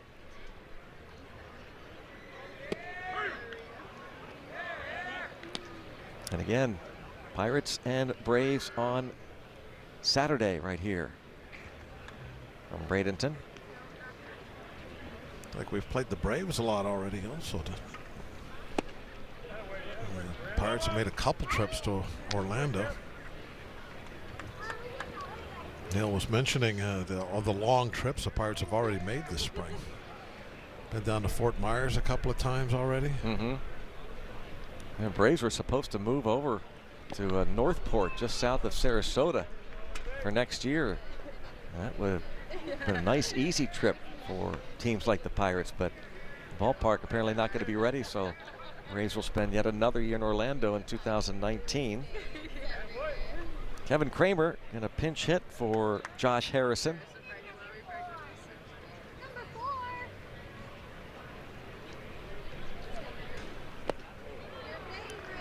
Brent's again continues to take those big cuts and comes up empty. Speaking of Josh Harrison, our Day Automotive great day from last season. Unforgettable moment, August 23rd. Josh Harrison breaks up Rich Hill's no-hit bid, 10th inning, a walk-off home run. Trevor Williams is matching Hill 0 for 0 for 8 innings. That set the stage for the dramatic home run, breaking up a no-hitter with a home run to win it.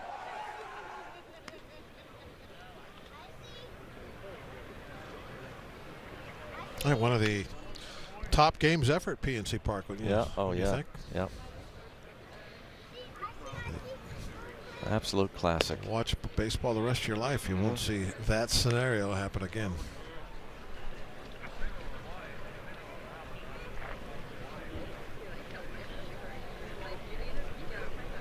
Francisco Cervelli and hitting coach Jeff Branson. Kevin Cramer, heard Neil Huntington talking about the young up-and-coming middle infielders the Pirates have in their system, and Kevin Cramer certainly one of those. That left-handed bat has shown some power and drives one deep, but foul. And dropped the head right to a breaking ball that time. You see that a lot with the left-hand hitters. That right-hander brings that breaking ball down there and trying to throw what they call the back foot breaking ball, but sometimes if it's left up a little bit, the head of the bat can catch it, and it's almost like golfing it out.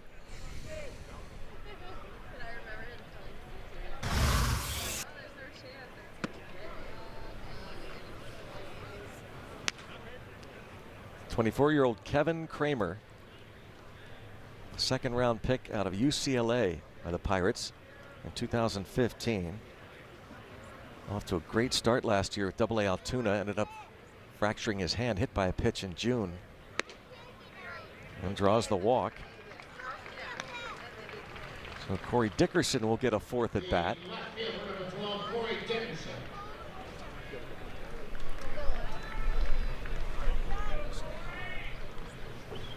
Dickerson 2 out of 3.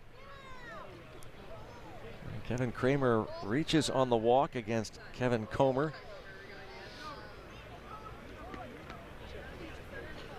I say it so often that these are the fun at bats, the fun games to watch, the players of the future, because the guys that are in the starting lineup that know They're on the club. Maybe Corey Dickerson an exception because it's our first opportunity to get a good look at him. But for the established Pirate players, they're just getting their timing down. And the wins and losses are completely meaningless. But for those players that we're going to see before too long in the big leagues, like a Kevin Kramer, fun to watch. You hear about these guys over a course of last couple of years, you know, like, oh, they got, you know, so-and-so down in A-ball, they really high on him, and then you hear about, you know, he's going up to Double-A, had a good year there. It's fun to actually lay eyes on these guys and be able to watch them perform. It certainly looks like some decent depth now coming up in the middle infield area. Cramer, Newman, Colt Tucker. So good, bud. Here, take a picture with your mama. Cotton candy. Give me a good smile. With the cotton candy. Corey Dickerson singled and scored last inning. Singled in the third. This former 8th round pick of the Colorado Rockies in 2009. Designated for assignment by the Tampa Bay Rays in an apparent effort to deal him, which is, he admitted, was kind of embarrassing, more than anything else, because family and friends really didn't get it. He had to explain that just really done because Rays wanted to get the word out, wanted to trade him, as they had acquired a player from the Angels, and the Pirates dealt Daniel Hudson and a minor league infielder to get Dickerson. And Hudson really struggled last year. Pirates had hoped he would be a setup man, late inning setup man. Again, you use what you have the most of. Yeah. To try to get something point, to get a need. Yep. So we have that middle infield depth. You have a whole bunch of guys going for just very few spots in that bullpen. Excellent move by the Pirates. Trying to add some home runs to the lineup. It's interesting also to hear Neil Huntington say that in letting players like Luplow and Frazier and Brents and Rodriguez, those guys that had a chance to be playing left field, let them know that it was available, that position, unless they got a player, and in particular the one they were looking at was Corey Dickerson. Who was the veteran player they let go? Saunders, Michael Saunders, yeah. In order to, let him go out early and go to a better situation, perhaps.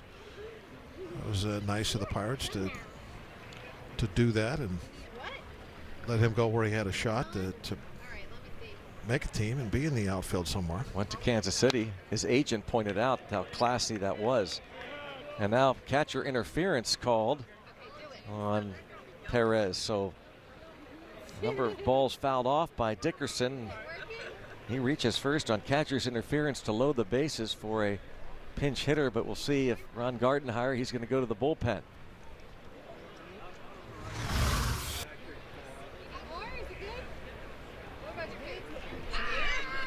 Watch the bat just click the glove just a little bit. It's almost like a foul tip type situation that the umpire will more hear that than actually see it because it happens so fast.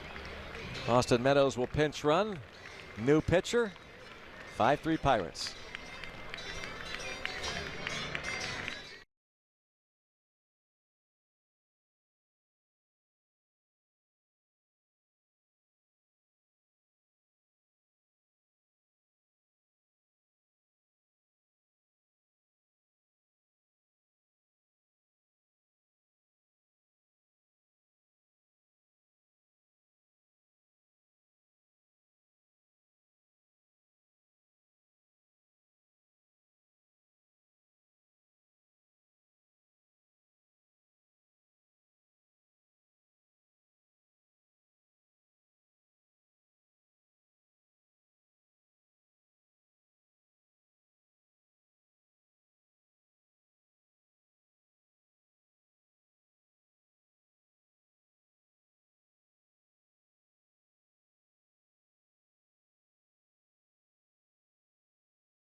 6-3 lead here. Spring training baseball coming your way from Bradenton, Florida. The bases are loaded. 2 outs, and the pinch hitter for Starling Marte, Todd Cunningham. He's in camp as a non-roster invitee as he pulls this foul. Signed as a minor league free agent.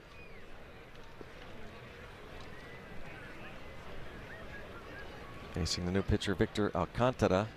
Cunningham was a one-time second-round pick of the Atlanta Braves 8 years ago.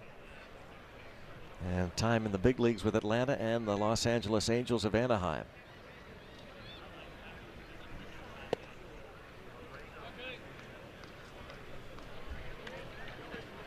Austin Meadows pinch running at first.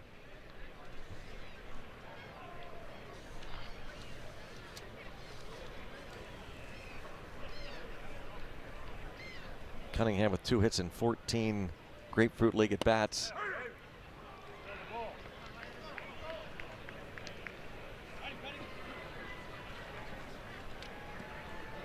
A 29-year-old native of Jacksonville, Alabama. Figures to give the Pirates some depth at AAA Indianapolis.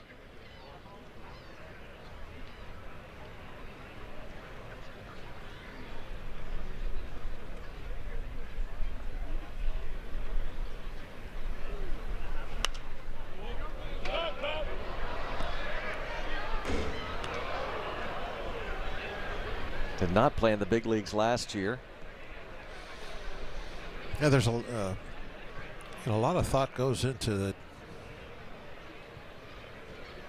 the roster at AAA. It's not just like, okay, who's going to be in the big leagues. You think about building yourself a little depth and getting some quality guys down at the AAA level. Center field could be a problem, and Cosme able to make the catch. Through 6 innings from breezy Bradenton, 5-3 Pirates lead it.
Sportsnet is brought to you by Barrel Automotive.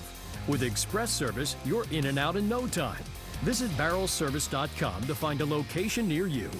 Let's go Bucks! The friendly city of Bradenton, Florida. 5-3 Pirates leading the Tigers. Friendly character there, the bird, the parrot. He's getting ready for his regular season. The home schedule starts off against the Twins on April the 2nd.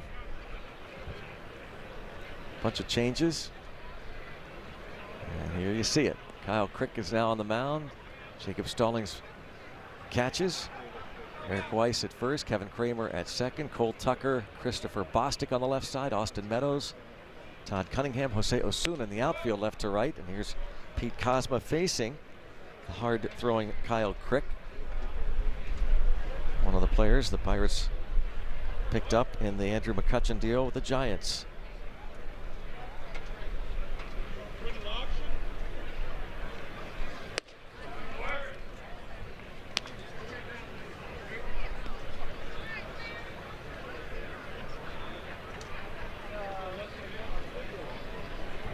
Kozma has lined out twice. Crick is pitcher number 5 for the Pirates.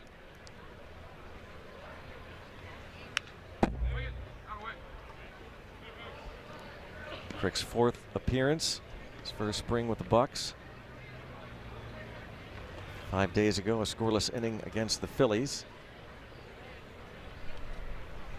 Well, you were talking about how we like to see the youngsters come up and that we've heard about. Guys come over in a trade too. Yeah. Definitely anxious to see what they got. For Kyle Crick, the 25-year-old native of Fort Worth, Texas. He appeared in 30 games with the Giants last year, finished with a 3.06 ERA. Oh, he didn't give him many hits last year. He hit the strike zone maybe a few more times. Very low batting average against. He thought he got the strike zone on this one.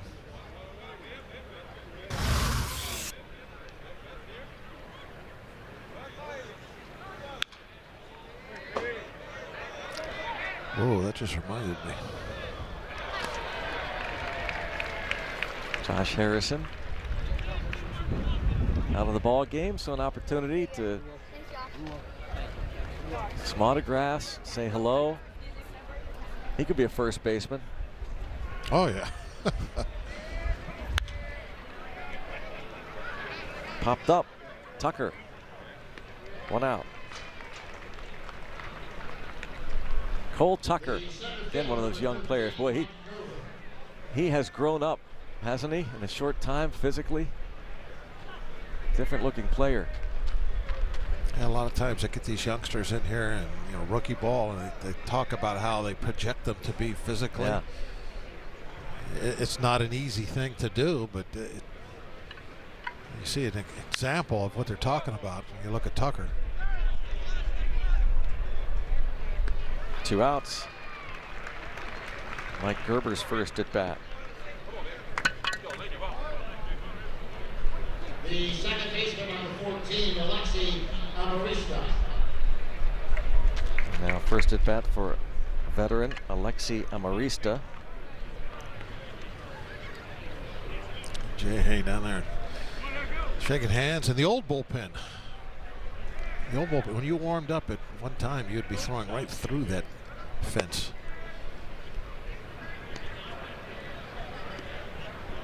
Right toward the old clubhouse. Really changed this ballpark around a few years ago when you talk about that right field area.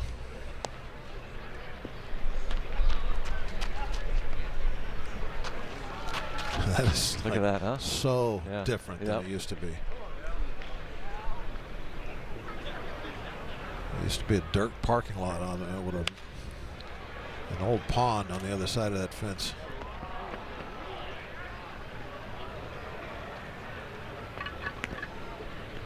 Jacob Stallings giving chase.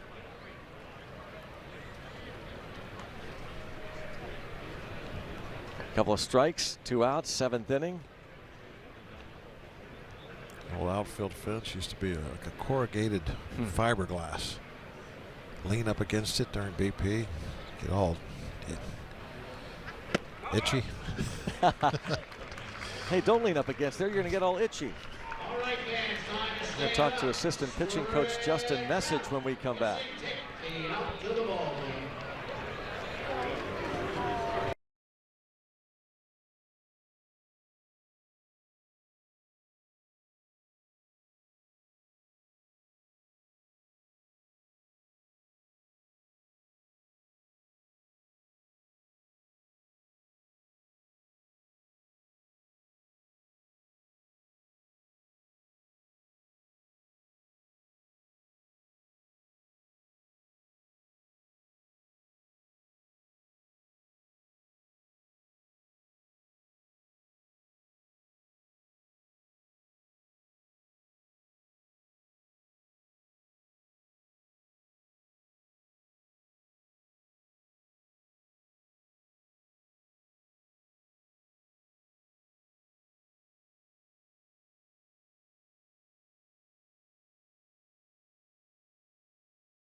Pirates lead it here in Bradenton, Florida. Spring training baseball, our first telecast on AT&T Sportsnet this spring training season. Greg Brown, Bob Walk with you, and we're joined by new assistant pitching coach, but certainly not new to the Pirates organization.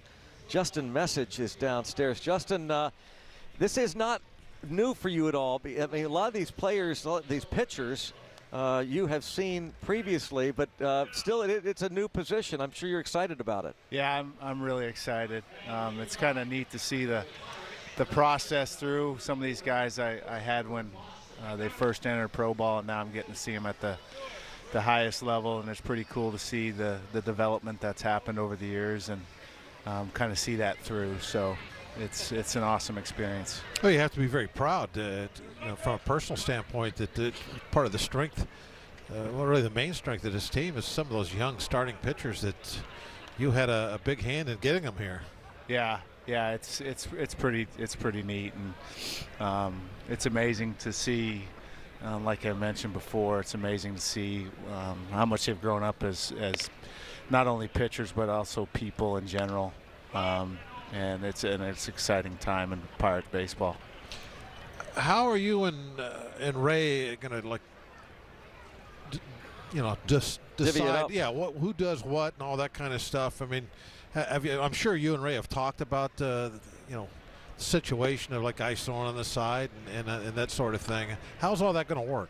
Yeah, I think we're just Yuki, Ray, and myself will work together on a lot of these things. I'll give them. I'm just going to be another set of eyes. Try to maximize our resources the best way we possibly can, whether that be through previous experiences with guys, number stuff, video stuff, wherever I can be a help to take a load off. But also, just like I said, another set of eyes. I think that's what it kind of looks like at this point. So. Whether we can draw back on some experiences from when I saw them at different times in their career, and then just go from there. So I've always thought that being a pitching coach in the major leagues is a little more about the massaging the mind than it is about where the guy's hands is, where's his foot landing, all that kind of stuff, mechanics stuff. It's more about the mental stuff. And with you being very close to some of these younger players, do you see that that's going to be a big part of what you do, knowing them the way you do? Yeah, I think so. I think that's going to be a huge part of it. With the time that I've spent with these guys, I've kind of figured out what's made them tick. I've kind of figured out when they're struggling mentally, how they can be challenged. When they're doing really well, finding ways to continue to push them to get a little bit better. Just that like you called it, a massaging of figuring out the whole mental part of things and where guys are at each day and whether that be in the preparation part of things or whether that be in game parts of their game. I got to ask you specifically about one guy. We talk about him a ton up here. It's Tyler Glass now, and you obviously have seen him pitch season after season, like he's Bob Gibson down in the minor leagues. I mean, sure. just absolutely dominate. I mean, I've never seen stats like his in the minor leagues. We haven't really seen that yet up here. Can you give us any insights as to what you think is the difference of what he's doing up here, maybe from a mental standpoint as to? Yeah, I just think, he hasn't had a lot of success, obviously, at the big league level at this point. So confidence is an issue. But I think what you're seeing is a little bit of the AAA game right now is not giving him very good feedback. So what I mean by that is pitches he's getting away with at AAA, they're either laying off him at the big league level or making him pay for them. They're doing that a lot more at the big league level than they are at the AAA level or at the minor league level. I think that's probably the biggest thing that we're seeing. Some of those breaking balls that we think are nasty in the minor leagues, they're spitting on them up here or waiting them out till they can get a pitch that they look for. I think that's probably the biggest thing is he just needs some more reps at making pitches and what that looks like for him, because that AAA level has not given him the feedback that he needs in order to make pitches on a consistent basis. It's kind of like a little catch-22. He needs to, have more confidence to pitch better, but he needs to pitch better to have more confidence. Yeah, that's right. That's right. So I like where he's at right now physically. Obviously, he had a little setback yesterday, but up until that point, I like where he was at. The velocity's up. I think the breaking ball for strikes we're starting to see more of those, throwing those over the plate a little bit more. So I think we're seeing a little bit of improvement in terms of pitch execution. And I think that's where, like you're talking about, I think that's where you'll start seeing some more success at the big league level. And with that success, that confidence will hopefully continue to rise. It's interesting, Justin, because the Pirates have admittedly kind of a little bit of a shift in philosophy, and I think it's really guys like Glasnow and Brault have forced their hand in that previously they have wanted their 6th and 7th and 8th starters to stay at the AAA level so that in a moment's notice they're in a rotation, they call up and they fill in the big leagues, but they've decided that there's nothing left really for Glasnow and Brault to prove, and it's sure looking as though they're going to begin this year in the bullpen. I just wonder what your thoughts, having watched these guys as starters, in particular Glasnow, and then want to ask you about Nick Kingham, because he was supposed to be a guy that last year the Pirates were going to count on if need be.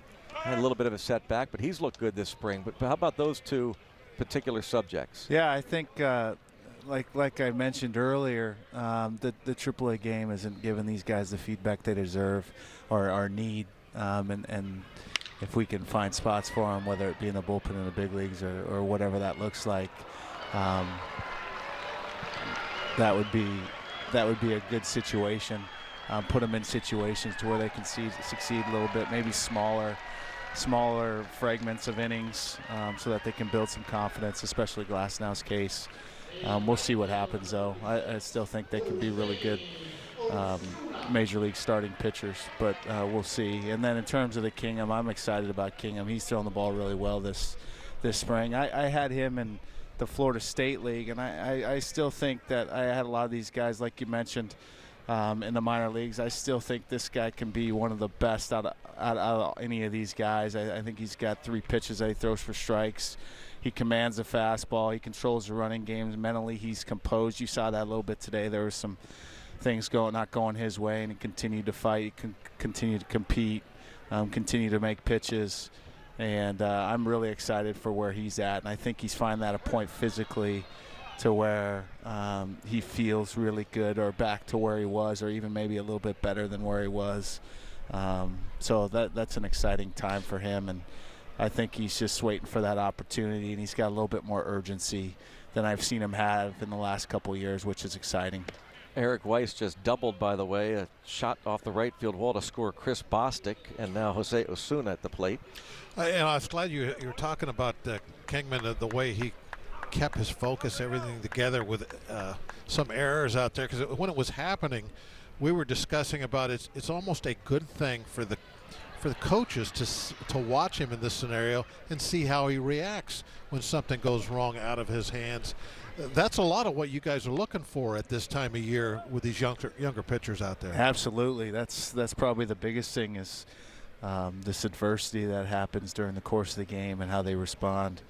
And I mean, whether it be a tough umpire or a tough situation out in the field, we're always looking for that body language. We're always looking for that maybe next gear that they might go to, or the opposite of that, or where they have bad body language, feel sorry for themselves, not backing up bases, whatever it might be. Those are exactly some of the things that we're looking for, because that gives us an idea where they're at mentally. So that was good today. Justin, I've heard some pitchers you've worked with in the minor leagues say that as Jose Osuna lines up ball to left field, a couple of good swings here from Pirate hitters Weiss and Osuna, but that's a line out, brings up Jacob Stallings. You're not afraid to get in a guy's face. True? No, I'm not. I like to, I've heard that a lot over the course of the last couple months, and I think it just comes down to my relationships with these guys, and I get to a point to where you know, I've had some experiences with them, and we've gotten to the point where I can give them as much honest feedback as possible, so that we can make sure that we get some development happening. And at times it maybe came out the wrong way, but I think it's important that these guys get the truth, and because that I mean, in the long run, that's what's going to help them get a little bit better. So on the flip side of that, you got to make them feel good too. So I think there's that fine balance in coaching that you got to figure out what makes a guy tick, and you know, some guys need that little push, and some guys need that little hug. So that's what we're trying to figure out. That might lead me to my next question then about the truth. And, you know, when Garrett Cole got traded, no disrespect, Cole helped the Pirates get into the playoffs 2013, but some inconsistencies last year, an ERA of like 4.26, 31 home runs allowed, but still 200 innings, workhorse. But you thought that the entire big league pitching staff had been traded away, and the Pirates are going to lose 110 games. You're a guy who has seen the depth in the organization for the last few years, and you've seen the new additions to the bullpen.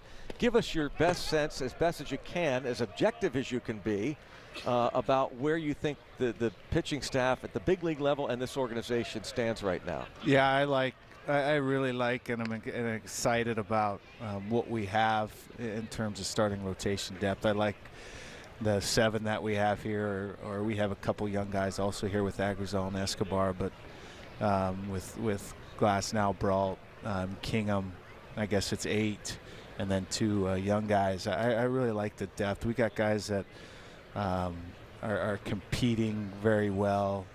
They got pitches they can throw for strikes, secondary pitches they can throw for strikes, and then right behind these guys at the AAA, AA level, and even at the lower levels, you know, you're talking about guys like Mitch Keller, who's really close. He's going through finishing school this next year, which is going to be really exciting. JT Brubaker, we got Brandon Waddell. We got some depth right behind these guys that are going to be knocking on the door, that are exciting. So I would say not only the 5 that start the season for us in Pittsburgh, but right behind them, and we'll be ready to go when the opportunity arises, and some real exciting options. Well, you know, I wanted to know also, I've heard that when you everybody gets up to Pittsburgh, you're going to be rooming with Steve Blass. Is that true? That would be an unbelievable experience. And one you don't want. Now, Steve has been raving about you to us, and you know, hearing you talk about the organization and everything, I can certainly see why, and you're going to be a great addition to this coaching staff. I appreciate it. I really look forward to this 2018 season and spending time with you guys, but also learning from the guys around me. We got a great coaching staff that I'm looking forward to gaining some knowledge from, and so it's going to be a fun ride. Justin, thanks a million. Thanks, guys. Justin I Message, appreciate it. Pirates assistant pitching coach this year, and he's been with the organization for a while, as he said, and really speak in depth about the pitchers that we will see this year and the ones that we'll see down the road before too long. He and Ray Searage, who you saw moments ago back out in the bullpen. Ray was at the Pirates minor league camp much of the morning and early afternoon, but he's back now with the Pirates out in the bullpen. Euclides Rojas is the Pirates bullpen coach. And now this ball gets away, and another run will score following the pop out by Stallings. Eric Weiss, who doubled in a run, makes it 7-3.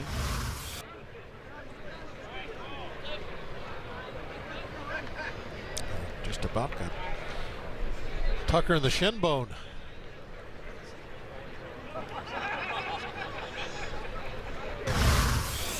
Colt Tucker, 2 balls, 1 strike. A couple of wild pitches in this inning by Gerson Moreno.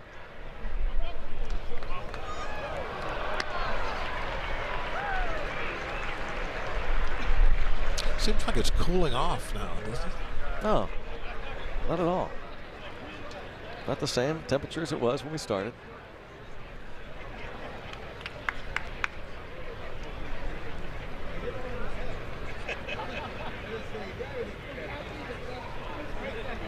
Colt Tucker, that two-strike approach now, choking way up. 21-year-old from Phoenix. Pirates' first-round pick 4 years ago.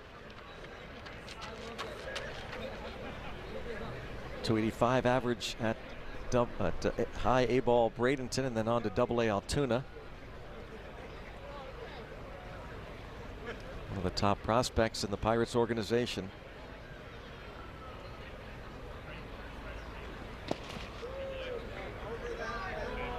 A real pleasant young man.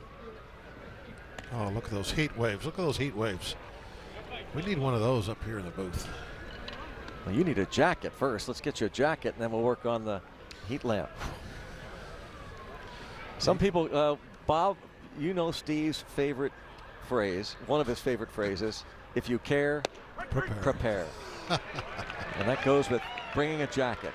Called third strike, 2 runs score, and the Pirates lead. Yep, you care, prepare. See the jacket when it's cool. Yeah.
We're back here. 7-3 Pirates lead the Tigers.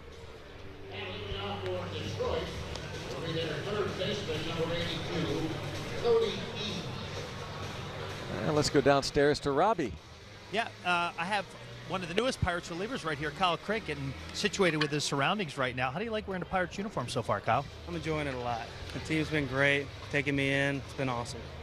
How do you describe your experience so far? You were called up in the middle of the year last year with the Giants, and now you're going to get opportunity to be a back-end guy in this bullpen. How do you describe this ride after being traded? It's fantastic. I'm excited with the new opportunities we have in hand. Pittsburgh's going to bring a lot more, I think, than I might have had in San Fran. So I'm just kind of happy to be around, be a part of it. How about when you let's look at the bullpen. Felipe Rivera, arguably the best closer in the game of baseball. George Contos has a proven track record and is a World Series champion. You join it. You come from a World Series organization. How good is this bullpen, and how good can you guys be? We can be fantastic. We're all young. I mean, George is our veteran. He's the guy who's going to hold it down in the 8th. But other than that, I mean, we're 25, 26. So a lot of life and a lot of young arms here. So you're a guy that throws high heat. Rivero is. Michael Felice is a guy that can hit triple digits on the radar gun. What is it with you guys throwing so hard? And what might be your key to success in maybe harnessing that a little bit to be effective? I think the hard throwers is just where kind of the bullpen's been going as of late. It just seems like everybody wants a 7, 8, 9 to be a 98 to 101 guy, you know. Whereas, you know, it's changing. The game is gradually changing from long relief, 6, 7, 8, to now you got one guy going one inning, you know, 7, 8, 9, whatever you got. You can usually throw it. And that's every team. That's not just us. How about your reaction to the trade. What can you tell us about where you were when you get the phone call and what your reaction was? I just got done with a workout, and I had a missed call from our GM, and I talked to him a week previous, so I was kind of, a little bit weirded out. I was like, well, he might have something. So I called him back pretty quick. He told me I was in trade talks, and he said it looked pretty good, but he didn't say, who it was going to be for or who it was with. He just said, get ready, pretty much. And then about an hour later, it was, public news, and the rest is history. So when you look at the time you have now, we have a couple weeks left, 2.5, almost 3 weeks left between now. It's actually exactly 3 weeks between now and the first game of the season. What do you hope to work on to get yourself prepared? Just being consistent, going out and taking the mound, the same presence, and acting like it's a game, and going out and getting some real work in. A lot of guys are just establishing their fastball, and you could see what people are working on out there, especially some of the bullpen guys. They're going first pitch curveball when they might not in a real situation. It's just all about what works and what works for you. You mentioned Contos a couple minutes ago. You have a history with him. You guys were in the same organization. How much has that helped you maybe having a familiar face in this clubhouse? It has helped me quite a bit, and George has always been kind of a tone setter, even with the Giants, just about how he goes about his work, and it's easy for him to lead because he doesn't have to say anything. He can lead by his actions, and that's what he's been doing here. Kyle, we wish you the best of luck, and glad to have you aboard. Thanks for doing this. Appreciate it. Thank you. Greg? All right, Robbie and Kyle Crick. And the new Pirates pitcher, Jack Leathersich.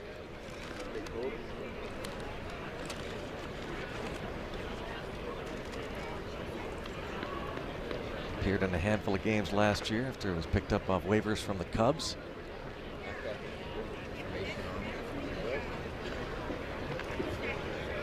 There he is. Now Crick, 1, 2, 3, 7th inning. Probably his best outing so far this spring. He certainly has the arm talent to be one of those late inning guys eventually.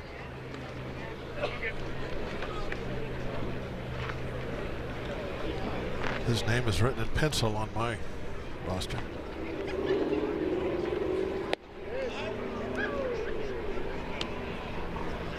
So on my roster, I don't have him going for that last spot. I got him in. I thought you had him in pencil. In pencil. Why not pen that if he's in? I only have like maybe 4 guys.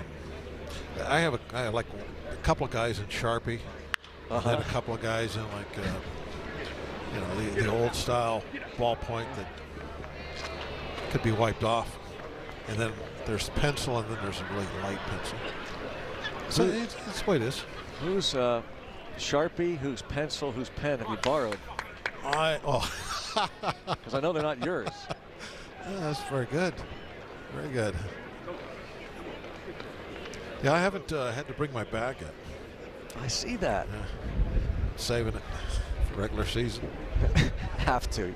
I know sometimes you really have to bring that big bag to carry that pen in. I like to travel light, not even a coat today. I think you also last year, didn't you also have a couple sheets of paper in there? Sometimes if I have to take a note or something, yeah. I'll have a sheet of paper in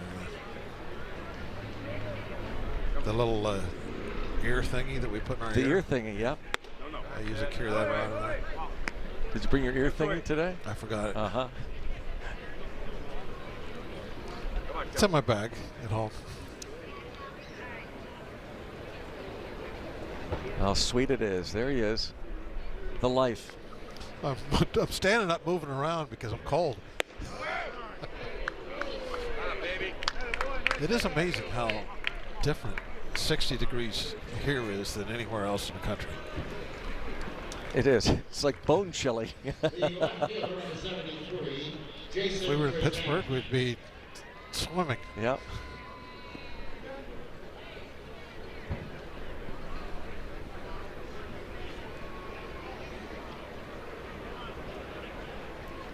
Runner first base against Leathersich. Jason Krazan, first at bat for the Tigers. David Freese was the starter today at first base for the Pirates. Appropriate on a day that Bob feels like he's freezing. It's a little chilly out. That first week of games, it seemed like it was like 82, 83. Didn't seem like it. It actually was. Yeah. How about that? It felt like it, and it was. Not anymore. Not that we're complaining, by the way. It's 33 degrees, I think, right now in Pittsburgh. I think they even got a little smattering of snow yesterday. April's on its way. Oh, nice stop there. Cramer from his knee. Oh, what a pretty play that was. Wow, they almost turned two. You see two young future Pirates up the middle. Cramer and Tucker. But the arm strength of Tucker. Yeah. I mean, he was in no position with his body to make this throw. Look at that. Just kind of flicked it with his wrist. That is cool to watch, isn't it?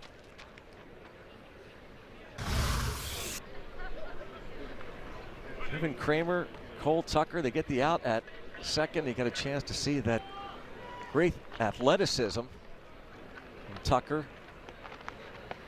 The arm strength. Jake Robson's first at bat.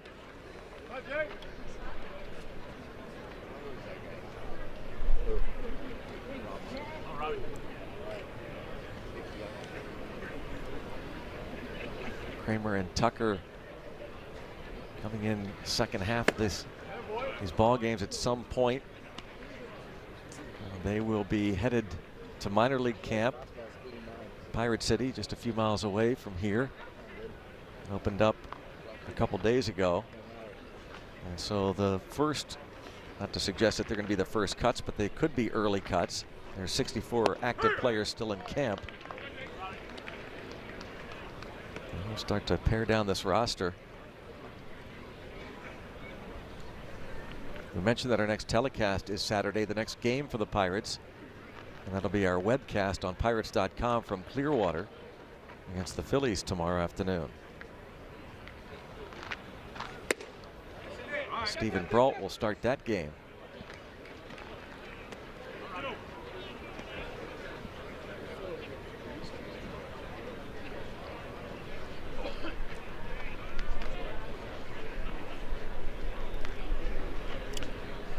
Not cold there.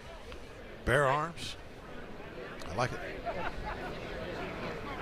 Shorts on. Yep. Come on. Oh, wait, get up. Full count Leathersitch. They're thinking the same thing I'm thinking, though. Why didn't I wear a light jacket today? Should have brought a bag. Could have had my jacket, my Sharpie, my notes. Leathersitch walks another batter, 2 in the inning. He walked 3 2/3 of an inning his last time out a few days ago. Next Pirates spring training game right here on AT&T Sportsnet is Saturday as the Pirates host the Atlanta Braves right here at Lecom Park. It's the start of our Bucks and Pucks doubleheader that day. We'll also have the Penguins and the Maple Leafs for you that night. Bucks and Pucks doubleheader this Saturday. Yep, celebrating the 50th year of the Pirates playing ball here at the historic Lecom, the former McKechnie, one time known as a city park, and it opened up in 1923. And the Cardinals were the first major league team to train here in spring training, 1924. Then it was the Phillies. In the late 20s, the Red Sox were in.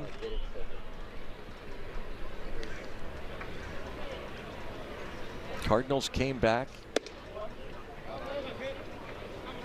They were here from 1930 to 1936. Boston Braves came in 1937.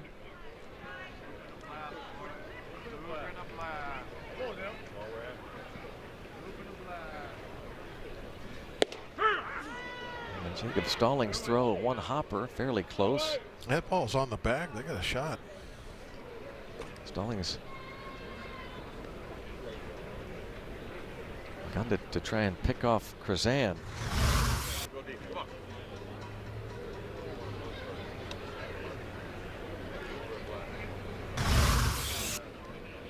Tom Prince, former major league catcher and a good one. One of the better defenders behind the dish for a lot of years for the Pirates. Strong arm. Dead pull hitter. Pirates bench coach.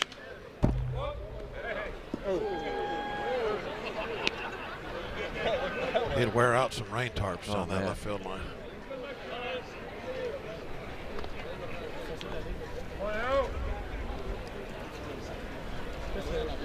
Harold Castro at the plate.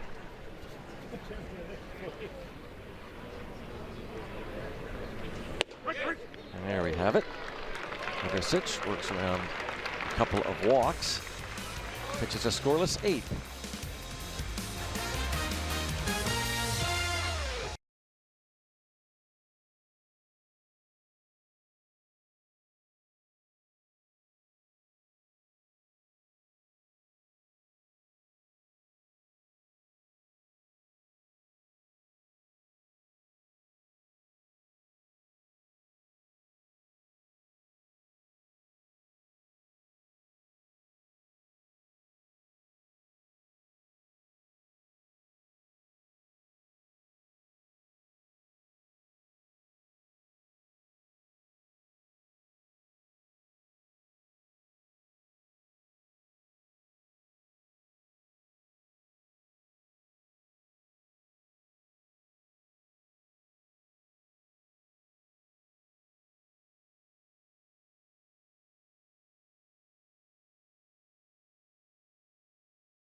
With Wine and Spirit tomorrow night at Howlers in Bloomfield, featuring latecomer. 7-3 ball game. Bottom of the 8th inning, and one-time Pirate Johnny Barbado now faces Bryce Brett, who's the designated hitter for the Pirates today. Brent has struck out twice and walked. Barbado's numbers last season.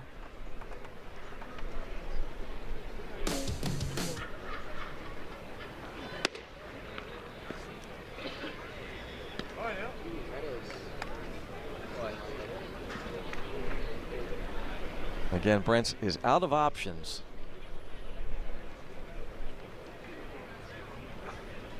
Well, the Pirates can't just send him to the minor leagues. He'd be exposed. Waivers and a drive to left field. That Wynn trying to fight it, but he is strong enough to hit it out. Bryce Brett homers for the first time this spring. Yeah, he hit that one definitely into the wind. It kept trying to knock it down. but certainly has the power. He's proven that in the minor league level. See what he hit. Just a belt high fastball.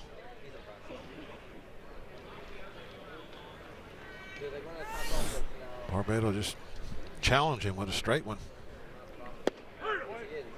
Just like that one right there.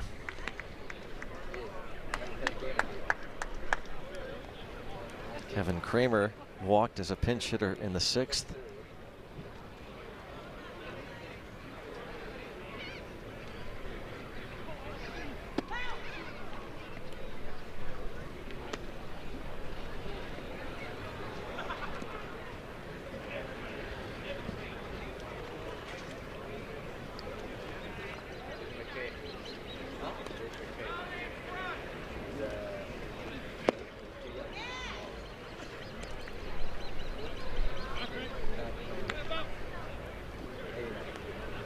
Kramer, one of those young future Pirates.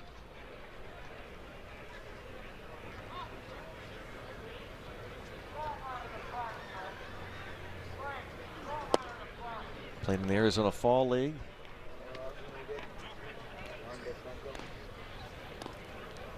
After, again, his season was cut short, his regular season, when he was hit by a pitch on his right hand early June of last year.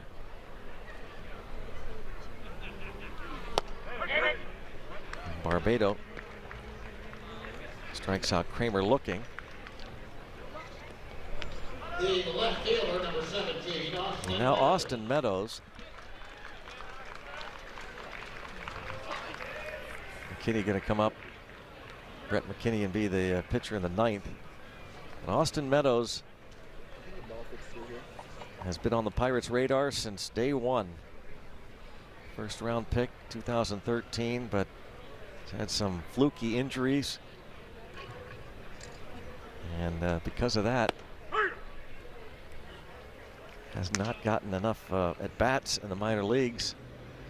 I think it's just a matter of time before he ends up getting an outfield spot for the Pirates.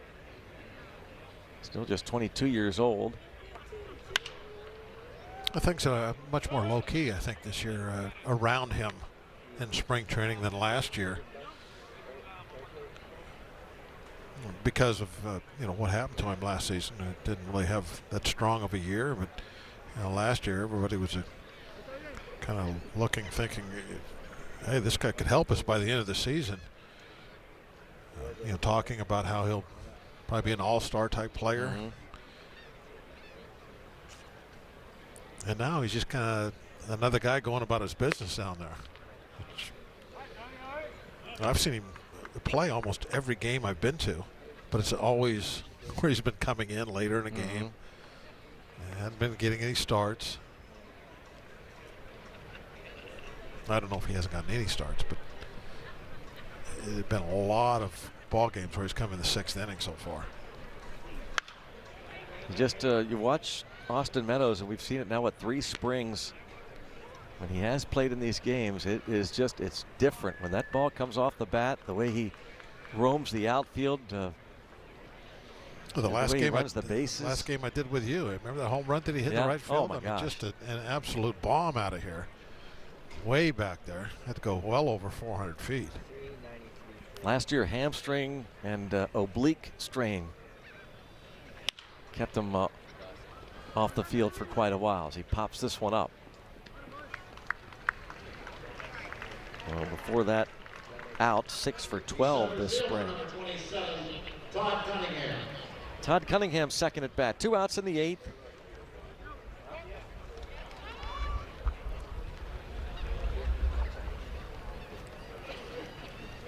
Starling Marte started in center field and homered the other way in the first inning. David Freese, also a 2-run homer in this game.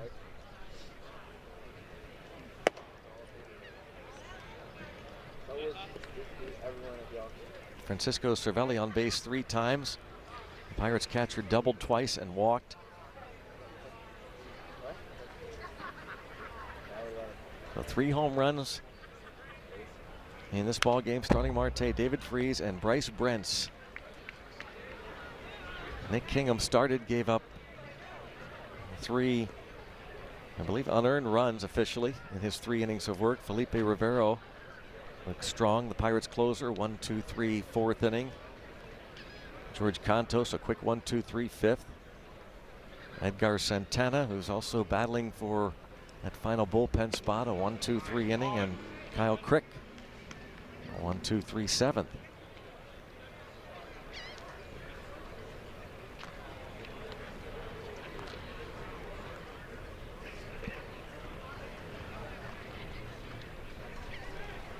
Stan Kyle's AAA pitching coach over there in the bullpen. A pop out, looks like it's going to drop in for a hit for Cunningham.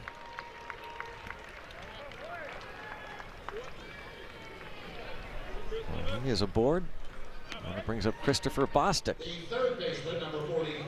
Again, Cunningham signed as a minor league free agent, has had some big league time with the Angels and Braves.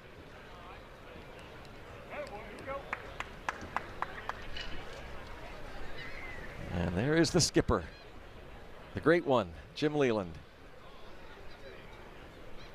Still working in the Tigers organization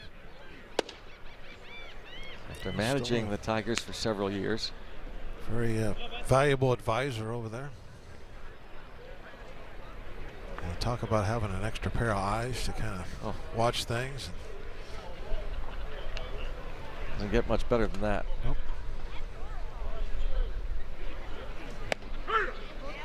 Long-time Pirate skipper.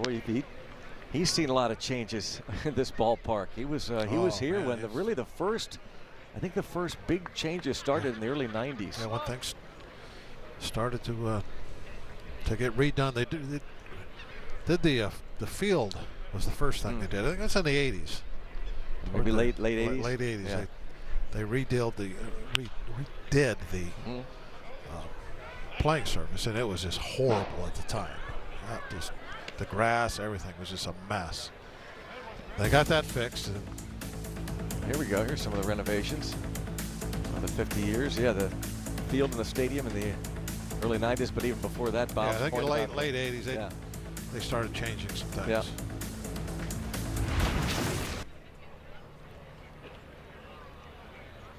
Changed the location of the bullpens are actually in their 3rd different spot now. Bostic lifts one to right, and we will head to the 9th. Pirates leading this one 8-3, heading to inning number 9.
On what we might call a picture-perfect day, to a degree. A lower degree. Yes. Than normal. But And leading off the 9th for Detroit will be their first baseman, number 37, Jim Aducci. Jim Aducci leads off against new Pirates pitcher Damian Magnifico, another non-roster invitee. Now we showed Magnifico warming up. We thought he was going to be coming in. Instead, it is McKinney. McKinney. Pop up to right and one away. Nice quick one pitch out.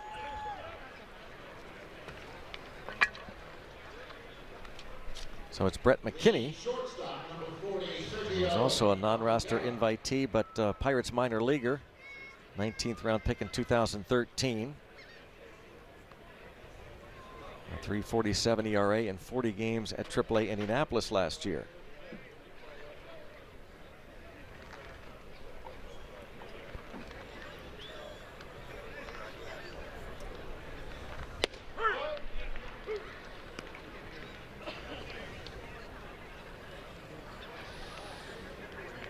Thought he might be coming in.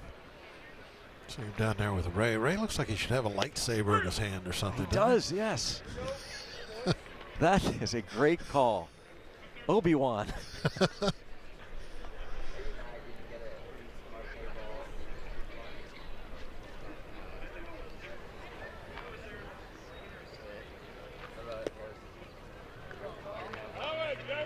Jacob Stallings gets a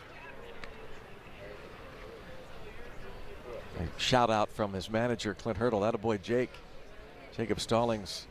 Tough news today. Found out, of course, his dad fired by University of Pittsburgh. Pitt's basketball coach after a couple years. Good chance we'll see Kevin Stallings.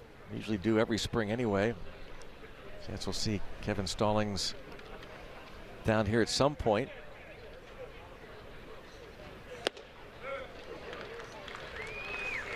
Alcantara was just 89, but blew that one past him. 2 down. It's all about timing. 89 can look like 99. Center fielder, number 13, Mike Gerber. Set it up right. So Mike Gerber with 2 outs and nobody on. Pretty good crowd on hand, 7,124 at this historic ballpark.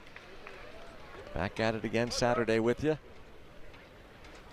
And don't forget the home opener at PNC Park, April the 2nd against the Twins.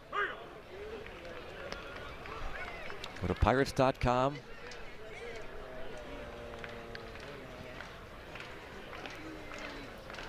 Pirates open up the regular season 3 weeks from today in Detroit. And a base hit for Mike Gerber. Make it a double.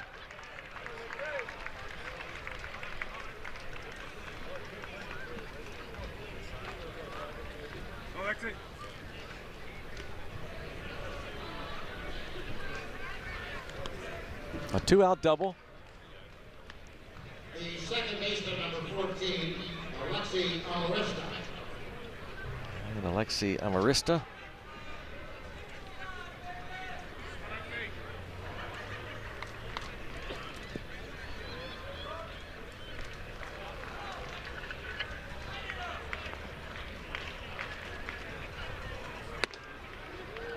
Not much of a strike zone up there, is there? Amarista. Gotta keep the ball down to him.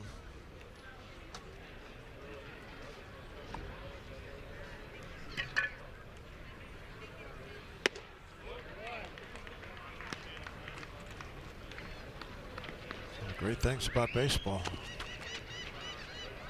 You don't have to be a huge, big physical specimen to be an outstanding baseball player. And he's just 5'6".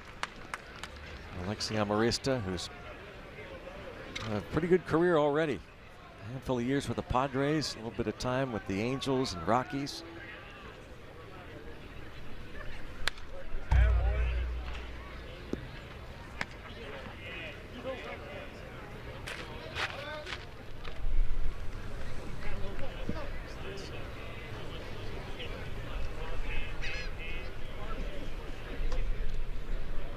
Brett McKinney looking for the final out.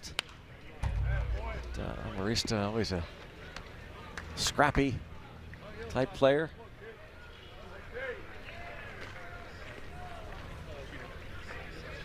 McKinney from Hamilton, Ohio.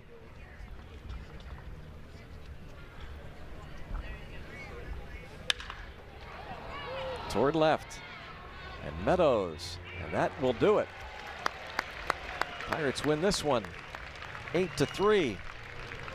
Any final thoughts, Bob? Good job by the pitching, especially this afternoon.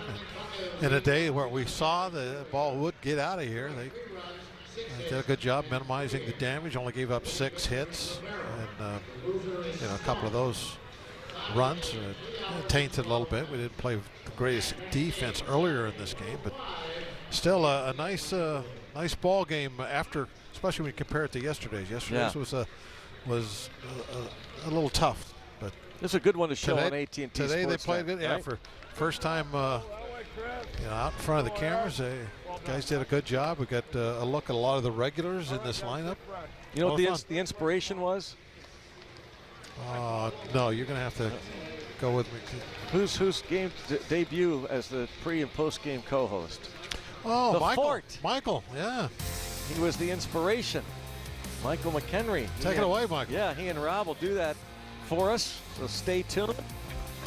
Pirates and Tigers are finished today. We'll be back at it on Saturday, but more to come on AT&T Sportsnet. Thanks for being with us.